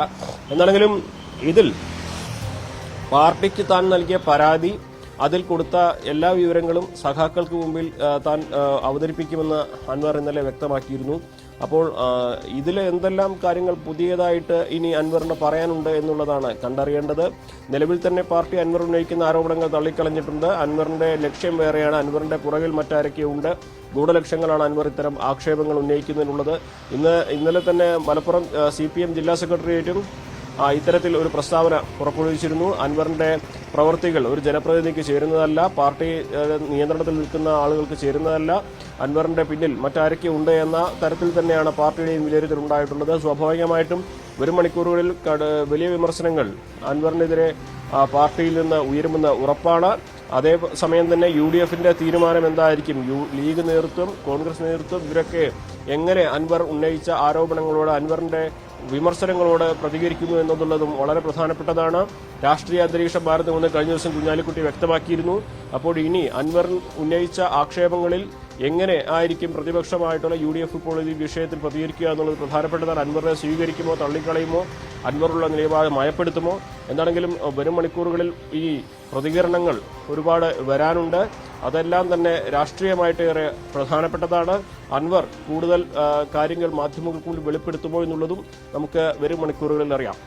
തീർച്ചയായും CV അനുമോദാണ് ആ വിവരങ്ങൾ നൽകിയത്. എന്തായാലും അനുമോദ് സൂചിപ്പിച്ചതുപോലെ തന്നെ തുടർ പ്രതികരണങ്ങൾ അത് നമ്മൾ പ്രതീക്ഷിക്കുകയാണ്. വരും നിമിഷങ്ങളിൽ മണിക്കൂറുകളിൽ കൂടുതൽ CPM നേതാക്കന്മാർ ഈ വിഷയത്തിൽ മാധ്യമങ്ങൾക്ക് മുമ്പിലേക്ക് എത്തും, പ്രതികരിക്കുമെന്നുള്ളതാണ് നമ്മൾ പ്രതീക്ഷിക്കുന്നത്. അതേസമയം തന്നെ PV അൻവറും നേരത്തെ അനുമോദ് സൂചിപ്പിച്ചതുപോലെ തന്നെ മാധ്യമങ്ങൾക്ക് മുമ്പിൽ എത്തും കൊണ്ടോട്ടിയിൽ വെച്ച് എന്നുള്ളത് നേരത്തെ അറിയിച്ചിരുന്നു. പക്ഷേ അക്കാര്യത്തിൽ ഒരു അന്തിമ തീരുമാനം ഇതുവരെ ഉണ്ടായിട്ടില്ല. എന്തായാലും PV അൻവർ വായടച്ച് മിണ്ടാതിരിക്കില്ല എന്നുള്ള കാര്യത്തിൽ നമുക്ക് ഉറപ്പാണ്. എന്തായാലും നിലമ്പൂരിൽ ഒരു പൊതുസമ്മേളനം വിളിച്ചിട്ടുണ്ട്. അന്ന് അദ്ദേഹം എന്തൊക്കെ കാര്യങ്ങളായിരിക്കും കൂടുതലായി ഇനി പറയുക എന്നുള്ളത് നമുക്ക് നോക്കിക്കാണണം. അതേസമയം തന്നെ പാർട്ടിയുടെ നിലപാട് എന്താണ്, LDF ഈ വിഷയത്തെ എങ്ങനെ പ്രതിരോധിക്കും എന്നുള്ളതും നമുക്ക് കാത്തിരുന്ന് കാണണം. ADGP MR അജിത് കുമാറിനും മുഖ്യമന്ത്രിയുടെ പൊളിറ്റിക്കൽ സെക്രട്ടറി P ശശിക്കുമെതിരെയുള്ള വിമർശനങ്ങളുടെ യഥാർത്ഥ ലക്ഷ്യം അത് മുഖ്യമന്ത്രി പിണറായി വിജയനും മന്ത്രി മുഹമ്മദ് റിയാസുമാണെന്ന് വ്യക്തമാക്കുന്നതായിരുന്നു PV അൻവറിന്റെ ഇന്നലത്തെ വാർത്താ സമ്മേളനം. റിയാസിന്റെ വളർച്ചയിൽ അതൃപ്തിയുള്ള വലിയൊരു വിഭാഗം CPM നേതാക്കളുടെ ശബ്ദമാണ് അൻവറിലൂടെ കേട്ടതെന്നും വിലയിരുത്തലുണ്ട്. എന്നാൽ മുഖ്യമന്ത്രിയെ ഈ വിധം വിമർശിച്ച അൻവറിനെ പരോക്ഷമായി പോലും പിന്തുണയ്ക്കാൻ CPMൽ ആർക്കും ധൈര്യമുണ്ടാകില്ല. ആദ്യം അജിത് കുമാർ, പിന്നെ P ശശി. ഇവരിലൂടെ അൻവർ ലക്ഷ്യമിട്ടത് മുഹമ്മദ് റിയാസിനെയും മുഖ്യമന്ത്രി പിണറായി വിജയനെയുമാണെന്ന് നേരത്തെ വ്യക്തമായിരുന്നു. അത് തുറന്നു പറയുകയായിരുന്നു നിലമ്പൂരിൽ അൻവർ. മുഹമ്മദ് റിയാസിനോടുള്ള മുഖ്യമന്ത്രി പിണറായി വിജയന്റെ അമിത വാത്സല്യവും പാർട്ടിയിൽ റിയാസിന്റെ അതിവേഗ വളർച്ചയും വലിയ അമർഷമാണ് ഒരു വിഭാഗം CPM നേതാക്കളിൽ ഉണ്ടാക്കിയിട്ടുള്ളത്. അവരുടെ വികാരം പ്രതിഫലിപ്പിക്കുകയായിരുന്നു PV അൻവർ. ഈ പാർട്ടി ഇവിടെ നിൽക്കണം, ഒരു നിയാസ് മാത്രം നിലനിന്നുകൊണ്ട് കാര്യമില്ല. ഒരു നിയാസിനെ ഉണ്ടാക്കാനല്ല ഈ പാർട്ടി ഇവിടെ പ്രവർത്തിക്കുന്നത്. ആ നിയാസിനെ മാത്രം അതിൻ്റെ ബാക്കിയുള്ളവരെയും താങ്ങി നിർത്താനല്ല കമ്മ്യൂണിസ്റ്റ് പാർട്ടി. അങ്ങനെ ആരെങ്കിലും ധരിക്കുന്നുണ്ടെങ്കിൽ അതിനു വേണ്ടിയിട്ട് ആരെങ്കിലും അതിൻ്റെ ഒപ്പം നിന്നിട്ട് PV അൻവറിന്റെ നെഞ്ചത്ത് കയറാൻ വരുന്നുണ്ടെങ്കിൽ അപ്പോൾ ഒരു റിയാസ് മതിയോ? സഖാക്കൾ ആലോചിക്കട്ടെ, മതിയോ? അവർ തീരുമാനിക്കണം. ഇതൊരു പ്രധാന വിഷയമാണ്. റിയാസ് മുഖ്യമന്ത്രിയുടെ കുടുംബാംഗം കൂടിയായതോടെ പിണറായിയോട് ചേർന്ന് നിന്ന പ്രധാന നേതാക്കളൊക്കെ അകന്നു. പലർക്കും മുഖ്യമന്ത്രി അപ്രാപ്യനായി മാറിയെന്ന പരിഭവവും ഉണ്ട്. നേർക്ക് നേരെ കാര്യങ്ങൾ സത്യസന്ധമായി മനസ്സിലാക്കാനും പറഞ്ഞു കൊടുക്കാനും അതിന് ആളുകളില്ലാതെയായിരിക്കും. പാർട്ടിയുടെ വളരെ ഉത്തരവാദിത്തപ്പെട്ട ഒരു നേതാവ് ഈ വിഷയങ്ങളുമായി ബന്ധപ്പെട്ട് 2-3 ദിവസം മുമ്പ് സംസാരിക്കുമ്പോൾ ഞാൻ അദ്ദേഹത്തോട് ചോദിച്ചു, നിങ്ങൾക്കൊന്ന് പറഞ്ഞു കൊടുത്തൂടെ? ഈ കാര്യങ്ങളൊക്കെ അറിയുന്ന ആളുകളാണല്ലോ നിങ്ങൾ. ആ നേതാവിനോട് പറഞ്ഞെന്താ നിങ്ങൾ? നമ്മളോടൊന്നും ഇപ്പം സംസാരിക്കലില്ല, നമ്മളൊക്കെ അത്യാവശ്യം എന്തെങ്കിലും ഉണ്ടെങ്കിൽ പറഞ്ഞിട്ട് പോയി. ഞാൻ ഞെട്ടിപ്പോയി. ഈ ഫീൽഡിൽ ഒരു പൊളിറ്റീഷ്യനാണ്, കമ്മ്യൂണിസ്റ്റ് പാർട്ടിയിൽ ഏറ്റവും ഉയർന്നതായിട്ട് അദ്ദേഹത്തെ അടുത്ത ബന്ധമുള്ള ആള്. അപ്പം അദ്ദേഹത്തിന് എന്താ കേൾക്കുന്നത്, എന്താ അദ്ദേഹം അറിയുന്നത്? ഈ പറയുന്ന ഈ അജിത് കുമാറും വാറോല സംഘവും ഈ P ശശിയും മാത്രം മതി.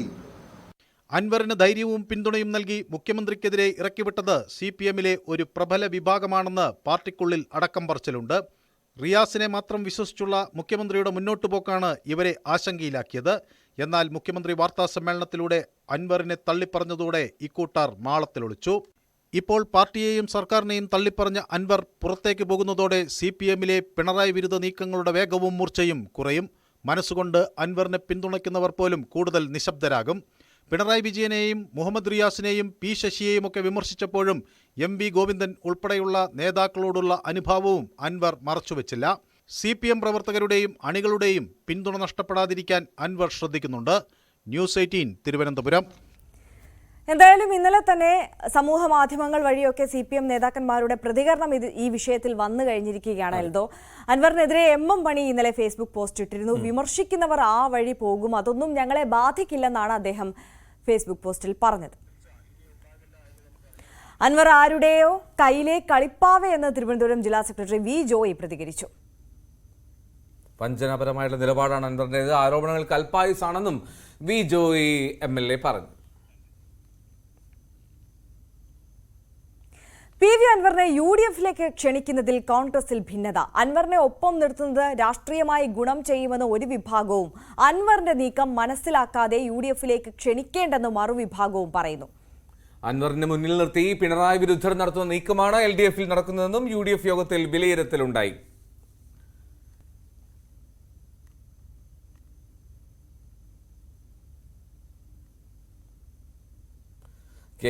KPCC അധ്യക്ഷൻ സുധാകരനും ഒരു പരാമർശം നടത്തി. സ്വർണ്ണക്കടത്തിലും സ്വർണം പൊട്ടിക്കലിലും പൂരം കലക്കിയതിലും പ്രതിപക്ഷത്തിന്റെ ആരോപണങ്ങളെ സാധൂകരിക്കുന്ന വെളിപ്പെടുത്തലാണ് PV അൻവർ നടത്തിയതെന്നും സത്യാവസ്ഥ പുറത്തു വരണമെങ്കിൽ സിറ്റിംഗ് ജഡ്ജി തന്നെ അന്വേഷിക്കണമെന്നും KPCC അധ്യക്ഷൻ K. സുധാകരൻ പറഞ്ഞു.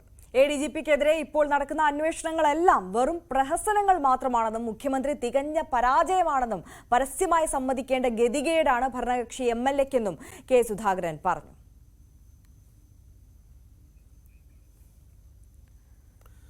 അതിനെന്തായാലും ഒരുപാട് ചർച്ചകൾ നടക്കുന്നുണ്ട് എന്നുള്ളതാണ്. അതിനിടയിൽ ഒരുപാട് യൂട്യൂബ് കമന്റ്സ് വന്നിട്ടുണ്ട്. ഇന്ന് ഒരുപാട് പ്രേക്ഷകർ, നമ്മൾ പതിവ് പ്രേക്ഷകയാണ് സുനിമോൾ.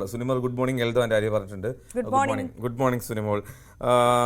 ഒരുപാട് വിഷയം ഈ അൻവറിൻ്റെ കാര്യത്തിലാണെന്ന് തോന്നുന്നു. തോമസ് മാത്യു, മനു, ഭാസ്കരൻ C, മുഹമ്മദ് കുട്ടി, ഉളുപ്പ് മാനമുണ്ടോ എന്നൊക്കെ ചോദിക്കുന്നുണ്ട്. എന്താണോ? പിന്നെ ഇടതുപക്ഷം സിന്ദാബാദ്, അങ്ങനെ ഒരുപാട് വാർത്തകൾ. ഇതിനിടയിൽ ഏലിയ ഒരു കാര്യം പറയുന്നത് എനിക്കൊരു മനസ്സിലായില്ല.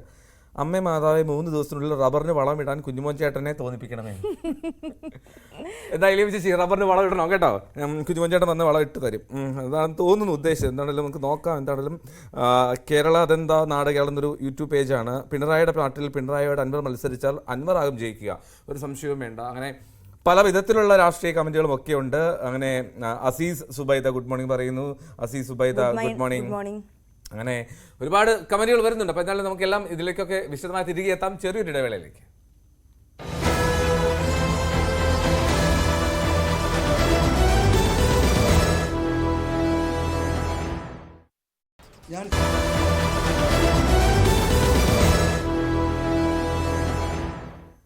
തിരികെ മോർണിംഗ് വൈബ്സിലേക്ക് മടങ്ങിയെത്തുമ്പോൾ എൽദോ, തൃശ്ശൂരിലെ ഒരു വൻ കൊള്ളയെക്കുറിച്ചുള്ള വാർത്ത കേട്ടുകൊണ്ടാണ് ഇന്ന് രാവിലെ നമ്മൾ ആരംഭിച്ചത് തന്നെ. തൃശ്ശൂരിൽ ATM കവർച്ച നടന്നിരിക്കുന്നു. 3 ATM സെന്ററുകളിൽ നിന്നായി 65 ലക്ഷം രൂപയാണ് കൊള്ളയടിച്ചിരിക്കുന്നത്.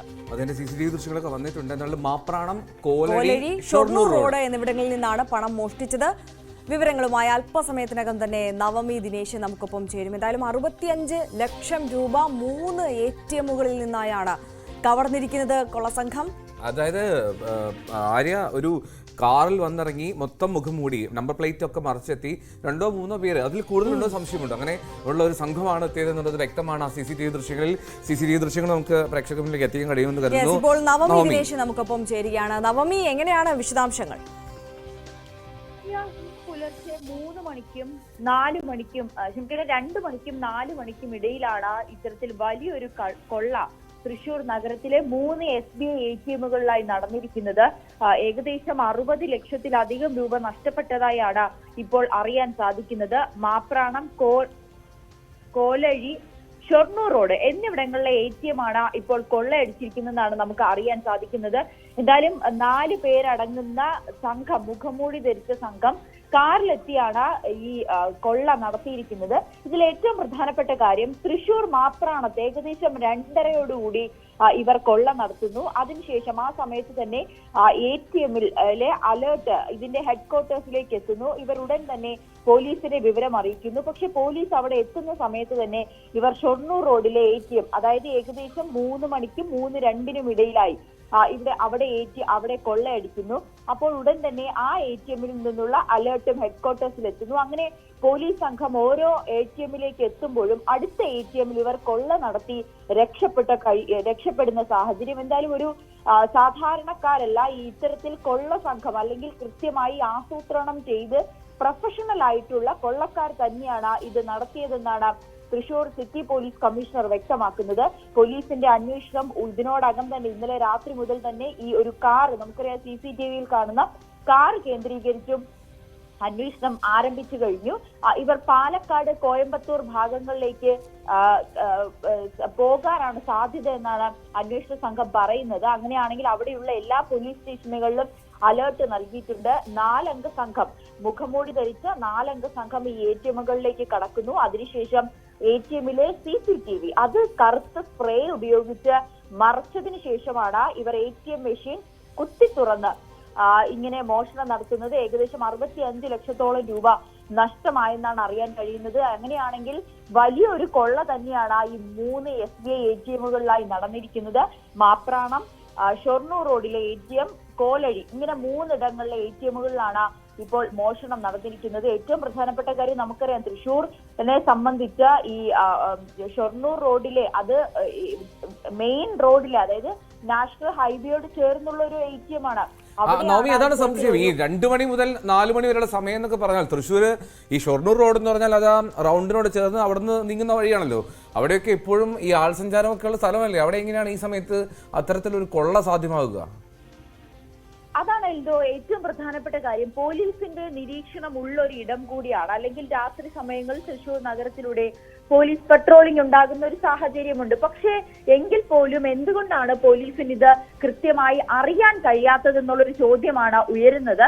തൃശ്ശൂർ നഗരം പോലുള്ള ഒരു ഇടത്ത്, അതും ഷൊർണൂർ റോഡ് നാഷണൽ ഹൈവേയുടെ സമീപത്ത് 4 അംഗ സംഘം മുഖംമൂടിയിൽ കാറിലെത്തി ഇങ്ങനെ ഒരു കൊള്ള നടത്തുമ്പോൾ എന്തുകൊണ്ടാണ് പോലീസിന് കൃത്യമായി ഇത് അറിയാൻ കഴിയാഞ്ഞത്? അതും ഈ ATM കൊള്ളയടിച്ചതിന് ശേഷം, അല്ലെങ്കിൽ ആ ATM തകർക്കുന്ന സമയത്ത് അലേർട്ട് കിട്ടിയാണ്, അതായത് ഹെഡ്ക്വാർട്ടേഴ്സിൽ അലേർട്ട് കിട്ടിയാണ് ഇങ്ങനെ ATMൽ കൊള്ള അല്ലെങ്കിൽ ഒരു അസ്വാഭാവികമായിട്ടുള്ളൊരു കാര്യം സംഭവിച്ചു എന്ന് പോലീസിന് അലേർട്ട് ലഭിക്കുന്ന സമയത്ത് മാത്രമാണ് പോലീസ് അവിടെ എത്തിയതെന്നുള്ളതാണ് ഏറ്റവും പ്രധാനപ്പെട്ട കാര്യം. പക്ഷേ പോലീസ് അവിടെ എത്തുമ്പോഴേക്കും അടുത്ത ATM കവർന്നിരുന്നു. രണ്ടാമത്തെ ATM, അതായത് ആദ്യം മാപ്രാണത്തെ ATM കവരുന്നു, രണ്ടാമത് ഷൊർണൂരത്തെ ATM കവരുന്നു. ആ ATM കവരുന്ന സമയത്ത് തന്നെ പോലീസിന് അലേർട്ട് കിട്ടുന്നു, പോലീസ് ഷൊർണൂർ എത്തുന്നു. പക്ഷേ അപ്പോഴേക്കും കോലടിയിലെ അടുത്ത ATM കവർന്നിരിക്കുന്നു. അങ്ങനെ വളരെ പ്ലാൻഡ് ആയിട്ടുള്ള ഒരു കൊള്ള തന്നെയാണ് ഈ 4 അംഗ സംഘം നടത്തിയിരിക്കുന്നത്. എന്തായാലും അന്വേഷണം ഇപ്പോൾ വിപുലമാക്കിയിരിക്കുകയാണ്. തൃശ്ശൂർ ജില്ലയിലും തൃശ്ശൂരിന്റെ സമീപ പ്രദേശങ്ങളിലും പാലക്കാടും ഒപ്പം കോയമ്പത്തൂർ അടക്കമുള്ള ഇവർ സംസ്ഥാനം വിട്ടിട്ടുണ്ടോ എന്ന ഒരു കാര്യം കൂടി പോലീസ് ഇപ്പോൾ സംശയിക്കുന്നുണ്ട്. അങ്ങനെയാണെങ്കിൽ ഈ അന്വേഷണം വലിയ രീതിയിൽ വിപുലപ്പെടുത്തിയിട്ടുണ്ട്. എന്തായാലും ഈ മോഷ്ടാക്കളെ കുറിച്ചുള്ള ഒരു ഏകദേശ സൂചന അത് പോലീസിന് ലഭിച്ചു എന്നാണ് പറയാൻ കഴിയുന്നത്. എന്തായാലും മലയാളികളാണോ എന്ന ഒരു ചോദ്യത്തിന് പോലീസ് കമ്മീഷന്റെ ഭാഗത്തു നിന്നും അല്ല, മറ്റ് ജില്ലകളിലല്ല അല്ലെങ്കിൽ മറ്റ് സംസ്ഥാനങ്ങളിലുള്ള ആരോ ആകാനുള്ളൊരു സാധ്യതയുണ്ടെന്ന് കൂടി പറയുന്നുണ്ട്. അങ്ങനെയാണെങ്കിൽ അന്യ സംസ്ഥാന തമിഴ്നാട് സ്വദേശികളോ മറ്റോ ആണോ ഈ കൊള്ള സംഘം എന്ന് ഇനി അറിയേണ്ടതുണ്ട്. എന്തായാലും മുഖംമൂടി ധരിച്ചെത്തിയ സംഘം വളരെ വിദഗ്ധമായാണ് ഈ 3 ATM കവർന്നിരിക്കുന്നത്.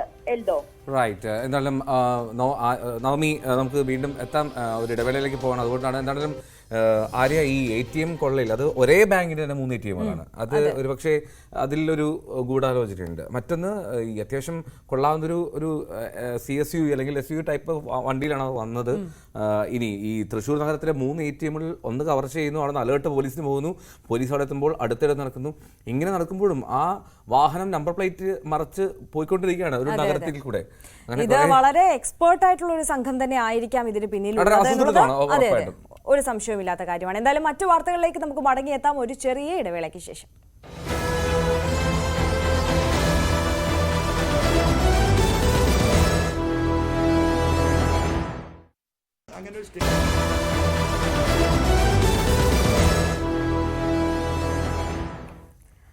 വെൽക്കം ബാക്ക് മോർണിംഗ് വൈബ്സിലേക്ക്. അപ്പോൾ നമ്മൾ മറ്റൊരു പ്രധാനപ്പെട്ട വാർത്ത കൂടി പരിശോധിക്കാൻ പോവുകയാണ്. ബലാത്സംഗ കേസിൽ മുൻകൂർ ജാമ്യാപേക്ഷ തള്ളിയതിനെ തുടർന്ന് ഒളിവിൽ പോയ സിദ്ദീഖിനായ അന്വേഷണം തുടർന്ന് പോലീസ്. മുൻകൂർ ജാമ്യത്തിനായി സിദ്ദീഖ് സുപ്രീം കോടതിയെ സമീപിച്ചിരിക്കുകയാണ്. തിങ്കളാഴ്ച ഹർജി പരിഗണിക്കണം എന്നാണ് ആവശ്യം. നവമി ദിനേശ് വാർത്താ വിവരങ്ങളുമായി ചേരുന്നുണ്ട്. നവമി, ഈ നാണക്കേടാണ് പോലീസിന്. എത്രമാത്രം ഫോണൊക്കെ ഓണായിരുന്നു, എന്നിട്ടും കണ്ടെത്താൻ കഴിഞ്ഞില്ല. എവിടെയാണെന്ന് ലൊക്കേറ്റ് പോലും ചെയ്യാൻ കഴിയാത്തൊരു സാഹചര്യമുണ്ട്. ഈ അന്വേഷണ സംഘത്തിന്റെ അത് തെരച്ചിൽ ഇപ്പോഴും തുടരുന്നു എന്നാണോ?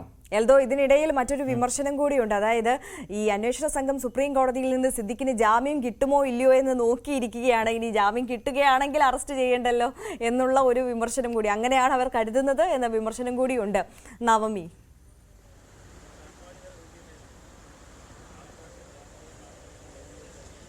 ആര്യ പറഞ്ഞത് തന്നെയാണ് ശരിയെന്ന് നമുക്കും തോന്നുന്നുണ്ട്. കാരണം എന്തുകൊണ്ടാണ് സിദ്ദിഖിനെ പോലെ ഇത്രയും പ്രസിദ്ധനായ ഒരു വ്യക്തിയെ കേരള പോലീസിന് കണ്ടെത്താൻ കഴിഞ്ഞില്ല എന്ന് പറയുമ്പോൾ അതിൽ ചെറിയ സംശയങ്ങളുണ്ട്. കാരണം 4 ദിവസം കഴിയുന്നു ഇപ്പോൾ സിദ്ദിഖിന് ജാമ്യം നിഷേധിച്ചുകൊണ്ടുള്ള ഹൈക്കോടതി ഉത്തരവ് വന്നിട്ട്.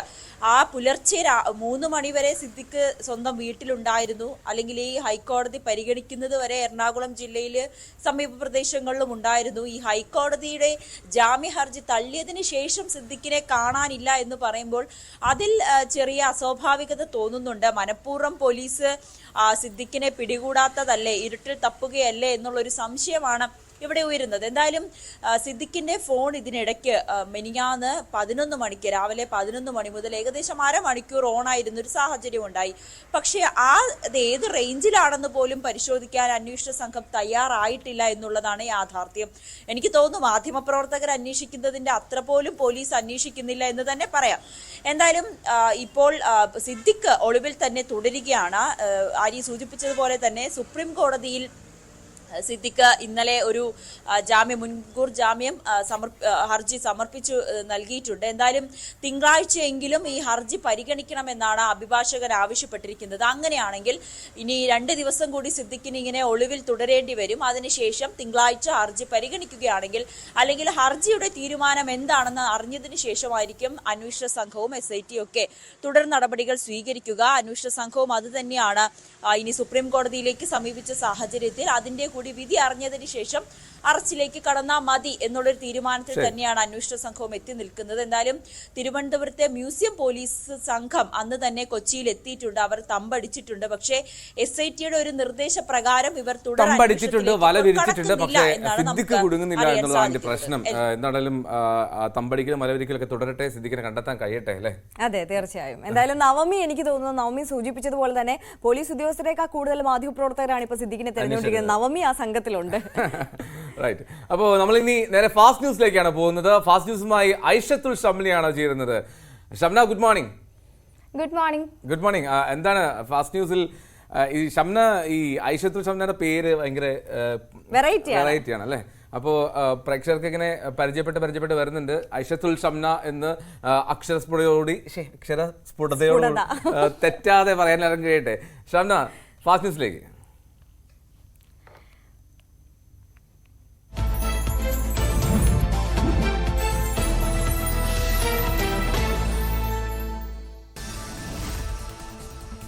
നമസ്കാരം. ഫാസ്റ്റ് ന്യൂസിലേക്ക് സ്വാഗതം.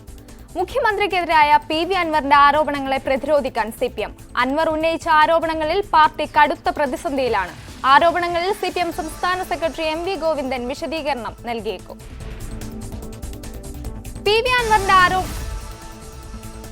അൻവറിന്റെ ആരോപണങ്ങളിൽ ഗൂഢാലോചനയുടെ ഭാഗമെന്ന് LDF കൺവീനർ TP രാമകൃഷ്ണൻ. മുഖ്യമന്ത്രിയെ ഒറ്റ തിരിഞ്ഞാക്രമിച്ച് തകർക്കാനാണ് ശ്രമം.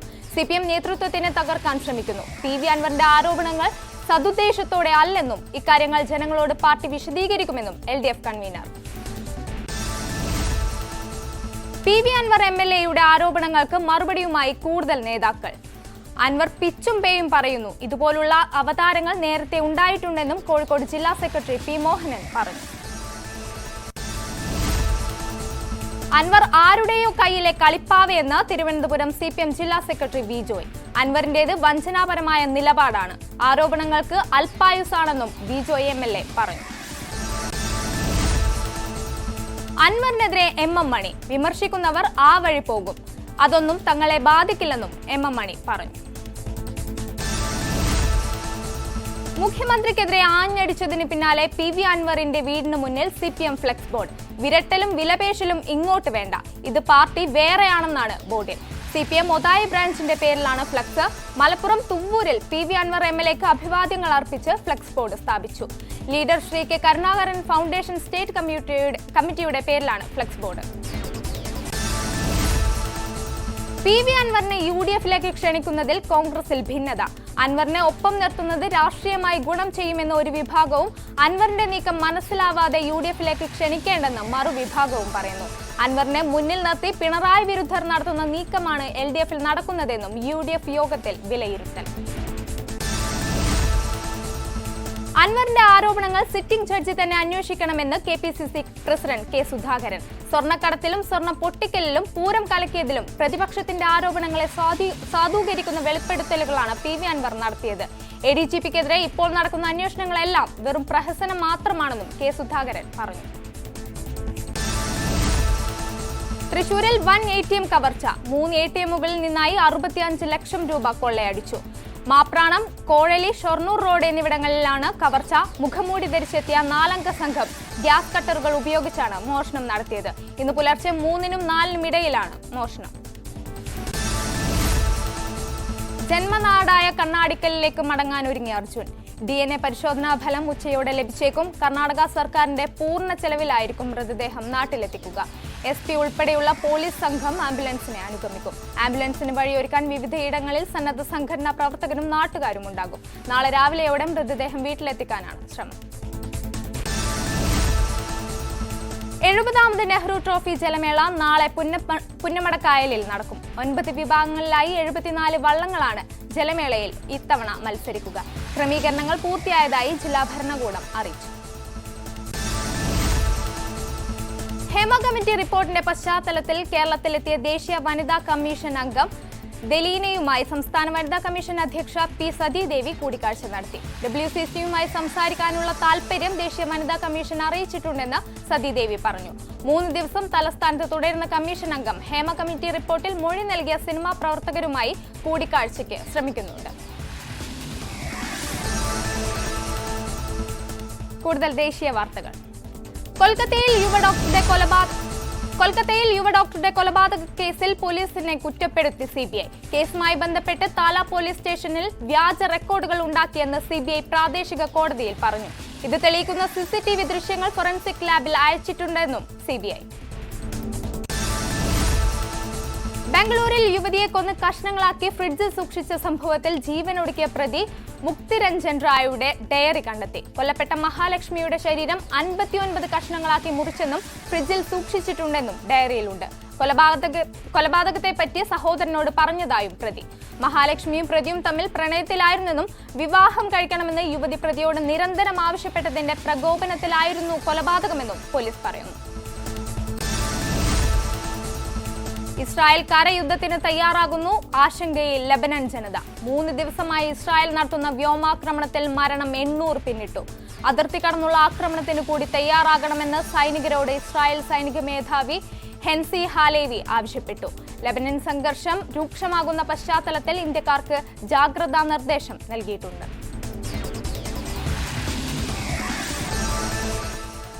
ഇനി വിനോദ വാർത്തകൾ. ആമിർ ഖാൻ നായകനാകുന്ന പുതിയ ചിത്രത്തിന്റെ സംവിധായകൻ രാജ്കുമാർ സന്തോഷി. ചിത്രത്തിന്റെ ടൈറ്റിൽ 4 ദിൻ കി സിന്ദഗി എന്ന് റിപ്പോർട്ടുകൾ. ലാൽ സിംഗ് ചദ്ദയുടെ പരാജയത്തിന് ശേഷം ആമിർ ഖാൻ അഭിനയിക്കുന്ന ചിത്രം കൂടിയാണ് ഇത്. തമിഴിൽ മികച്ച അഭിപ്രായം നേടിയ വാഴൈ OTT-യിലെത്തുന്നു. ചിത്രം ഒക്ടോബർ 11-ന് OTT റിലീസ് ചെയ്യും. മാരി സെൽവരാജിന്റെ സംവിധാനത്തിൽ നിഖില വിമൽ പ്രധാന വേഷത്തിലെത്തിയിരുന്നു. ആഗോളതലത്തിൽ 40 കോടി രൂപയാണ് നേടിയത്. അമിത് ചക്കാലക്കൽ, വിനയ് ഫോർട്ട്, മോക്ഷ എന്നിവരെ കേന്ദ്ര കഥാപാത്രങ്ങളാക്കി ഈസ്റ്റ് കോസ്റ്റ് വിജയൻ സംവിധാനം ചെയ്യുന്ന ചിത്രം ചിത്തിനി ഇന്ന് തിയേറ്ററുകളിൽ. ഹൊറർ, ഫാമിലി, ഇമോഷണൽ ത്രില്ലർ ജോണറിലാണ് ചിത്രം ഒരുങ്ങുന്നത്. പുതുമുഖങ്ങളായ ആരതി നായർ, എനാക്ഷി എന്നിവരും ചിത്രത്തിൽ സുപ്രധാന കഥാപാത്രങ്ങളായി എത്തുന്നു.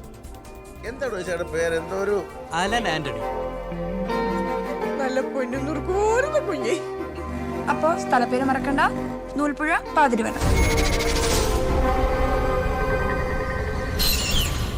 ഈ വനം, ഇവിടുത്തെ ആചാരങ്ങൾ, കരിവേടകം പുഴ, ആദിവാസികളെ ഉപയോഗിച്ച് നടത്തിയ നരബലി, എല്ലാത്തിനും ഉപരിയായി ചിത്തിനി എന്ന് പറയുന്ന ഗർഭിണപ്രേതം.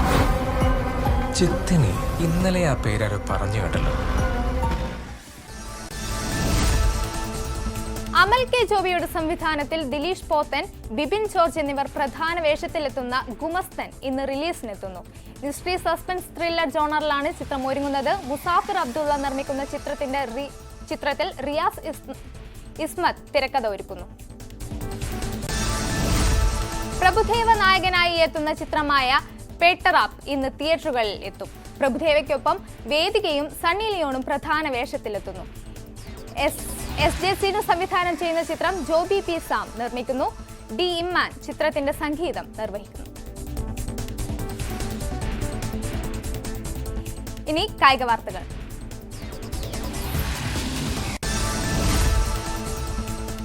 സൂപ്പർ ലീഗ് കേരളയിൽ ഇന്ന് ട്രിവാൻഡ്രം കൊമ്പൻ സ്പോർട്സ് കൊച്ചിയെ നേരിടും. കലൂരിൽ ജവഹർലാൽ നെഹ്റു സ്റ്റേഡിയത്തിൽ രാത്രി 7:30 കിക്ക് ഓഫ്.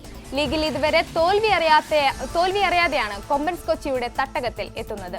3 കളിയിൽ 2 സമനില മാത്രമുള്ള ഫോഴ്സ് കൊച്ചിക്ക് ജയം അനിവാര്യമാണ്. ഇന്ത്യൻ സൂപ്പർ ലീഗിൽ ചെന്നൈയിൻ FCയെ തകർത്ത് മുഹമ്മദ് FC. ജവഹർലാൽ നെഹ്റു സ്റ്റേഡിയത്തിൽ നടന്ന മത്സരത്തിൽ 1-0 മുഹമ്മദിന്റെ വിജയം. 39ാം മിനിറ്റിൽ ലാൽ റം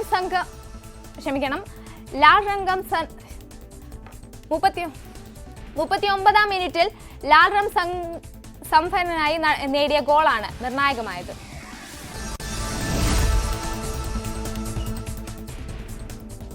ടെസ്റ്റ് ക്രിക്കറ്റിൽ നിന്ന് വിരമിക്കൽ പ്രഖ്യാപിച്ച ബംഗ്ലാദേശ് ഓൾറൗണ്ടർ ഷാക്കിബ് അൽ ഹസൻ മിർപൂരിൽ ദക്ഷിണാഫ്രിക്കയ്ക്കെതിരെ നടക്കുന്ന മത്സരത്തിന് ശേഷം വിരമിക്കുമെന്ന് അറിയിച്ചു.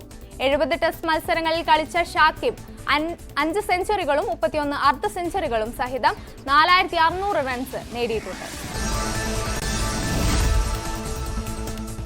ബംഗ്ലാദേശിനെതിരായ ടെസ്റ്റ് പരമ്പര തൂത്തുവാരാനൊരുങ്ങി ഇന്ത്യ. കാൺപൂരിൽ ശക്തമായ മഴ മുന്നറിയിപ്പ് നൽകിയാണ് മത്സരം. ലോക ടെസ്റ്റ് ചാമ്പ്യൻഷിപ്പ് പോയിന്റ് പട്ടികയിൽ 1ാമതാണ് ഇന്ത്യ. പരമ്പര സ്വന്തമാക്കിയതോടെ ലീഡ് വർദ്ധിപ്പിക്കുക എന്നതാണ് ഇന്ത്യയുടെ തന്ത്രം. ആദ്യ ടെസ്റ്റ് ജയിച്ച ഇന്ത്യ 1-0 മുന്നിലാണ്. ഇനി ബിസിനസ് വാർത്തകൾ. ചികിത്സാ രംഗത്ത് ഉപയോഗിക്കുന്ന തുണിത്തരങ്ങൾക്ക് ഒക്ടോബർ 1 മുതൽ ഗുണനിലവാര മാനദണ്ഡം നിർബന്ധമാക്കി. ആശുപത്രികളിൽ ഉപയോഗിക്കുന്ന ഗൗണുകൾ, തുണിത്തരങ്ങൾ എന്നിവയ്ക്ക് പുറമെ സാനിറ്ററി നാപ്കിനുകൾ, ബേബി ഡയപ്പറുകൾ, പുനരുപയോഗിക്കാവുന്ന സാനിറ്ററി പാഡുകൾ, ഡെന്റൽ നാപ്കിൻ എന്നിവയുൾപ്പെടെയുള്ള ഉൽപ്പന്നങ്ങൾക്കും കർശന ഗുണനിലവാര മാനദണ്ഡങ്ങൾ ബാധകമാകും. ടെക്സ്റ്റൈൽ മന്ത്രാലയം 2023 പുറത്തിറക്കിയ ഗുണനിലവാര മാനദണ്ഡങ്ങളാണ് അടുത്ത ആഴ്ച മുതൽ നടപ്പാക്കുന്നത്. BSNLന്റെ പുതിയ സിമ്മും പോർട്ട് ചെയ്യുന്ന സിമ്മും ഓർഡർ ചെയ്താൽ ഇനി വീട്ടിലെത്തും. BSNLന്റെ ലിലോ ആപ്ലിക്കേഷൻ ഉപയോഗിച്ച് സിം കാർഡ് ബുക്ക് ചെയ്യാം. ആൻഡ്രോയിഡിലും ആപ്പിൾ സ്റ്റോറിലും ഈ ആപ്ലിക്കേഷൻ ലഭ്യമാണ്.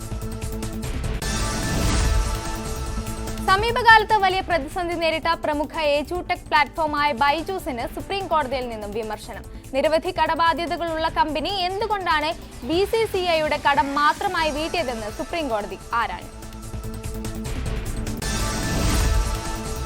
ഇലക്ട്രോണിക്സ് ഉൽപാദകരായ ഫോക്സ്കോൺ തമിഴ്നാട്ടിൽ പ്രവർത്തനം ആരംഭിക്കുന്നു. $100 കോടി നിക്ഷേപത്തോടെ mobile phone display module assembling plant നിർമ്മിക്കും.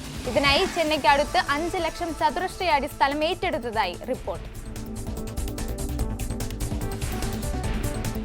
കൂടുതൽ പ്രാദേശിക വാർത്തകൾ.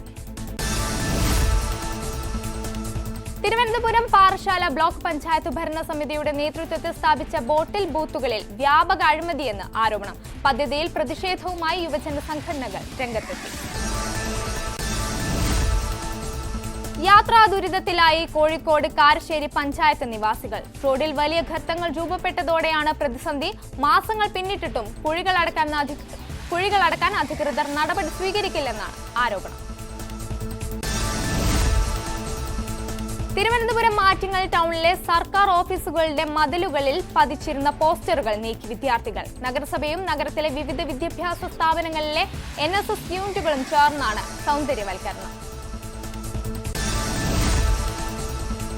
ഓണാവധിക്കാലത്തെ ഇടുക്കിയെ കൂട്ടുപിടിച്ച സഞ്ചാരികൾ.